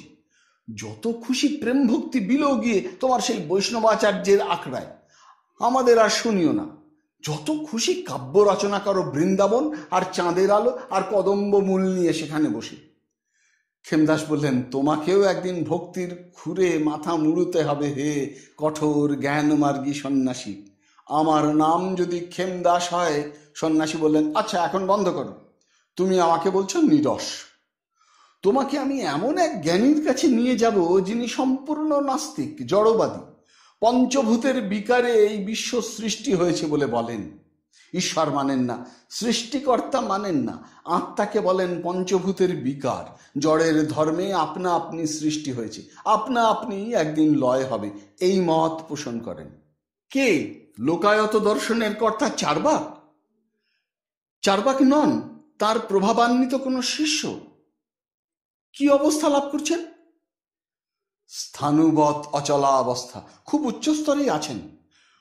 পুরুষকারের বলে উন্নত ভূমি লাভ করেছেন, কিন্তু মুক্তি হয়নি। এর মধ্যে 2 বার পৃথিবী ঘুরে এসেছেন। বলেন, এও জড়ের ধর্ম, মুক্তি বলে কিছু নেই, ঈশ্বর মিথ্যা, কাকে তিনি উপাসনা করবেন? পুনর্জন্মে দুঃখিত নন, জন্মান্তরীণ স্মৃতি জলজল করছে মনে। কি অবলম্বনে আছেন? জড়ের ধর্ম পরীক্ষা করেন, তরুণ শিষ্যদের মধ্যে প্রচার করেন, পৃথিবীতে বহু তরুণ দলকে যুগে যুগে প্রভাবান্বিত করছেন জড় ধর্মের একচ্ছত্রত্ব প্রতিপাদনের জন্য। ব্যাশক্তি শূন্য উদার পুরুষ। মৃত্যুর পরে দেহ ধ্বংসে আত্মা থাকে দেখেও জড়বাদী। হ্যাঁ, বলেন ওটাও জড়েরই ধর্ম। গুটি পোকা দেহত্যাগ করে প্রজাপতি হচ্ছে, এও তো দেখা যায়। আবশ্যক কি ঈশ্বরকে টেনে আনবার? ক্ষেমদাস কানে আঙুল দিয়ে বললেন, ওং বিষ্ণু ওং বিষ্ণু। শুনতে নেই এসব কথা। কেন শুনতে নেই? এই দেখো তোমাদের অনুদারত্ব। আমরা বলি ব্রহ্মই জগতের সব হয়ে আছেন। নাস্তিক যিনি, তিনি তো ব্রহ্মের বাইরে নন, ব্রহ্মের মধ্যে থেকে তিনি কথা বলছেন। এমন একদিন আসবে ব্রহ্মজ্ঞান তিনি লাভ করবেন, বাদ পড়বেন না। সন্ন্যাসিনী বললেন, আমারও তাই মত। ক্ষেমদাস অধীরভাবে বললেন, বেশ বেশ, ওসব আলোচনা এখন থাক, চলো যাওয়া যাক। রাত্রি প্রভাত হয়ে এলো, জ্যোৎস্না ম্লান হয়ে আসছে। ওই শোনো, ময়ূর ডাকছে বনে।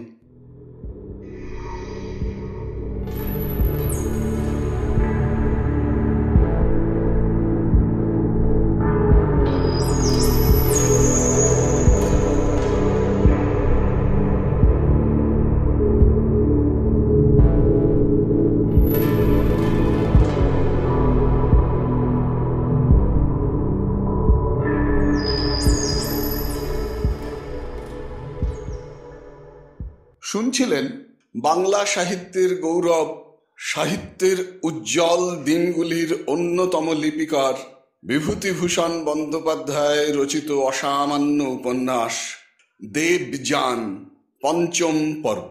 যদি এই অনুষ্ঠানটি আপনার ভালো লেগে থাকে তবে অবশ্যই একটি লাইক দিয়ে আমায় উৎসাহিত করবেন।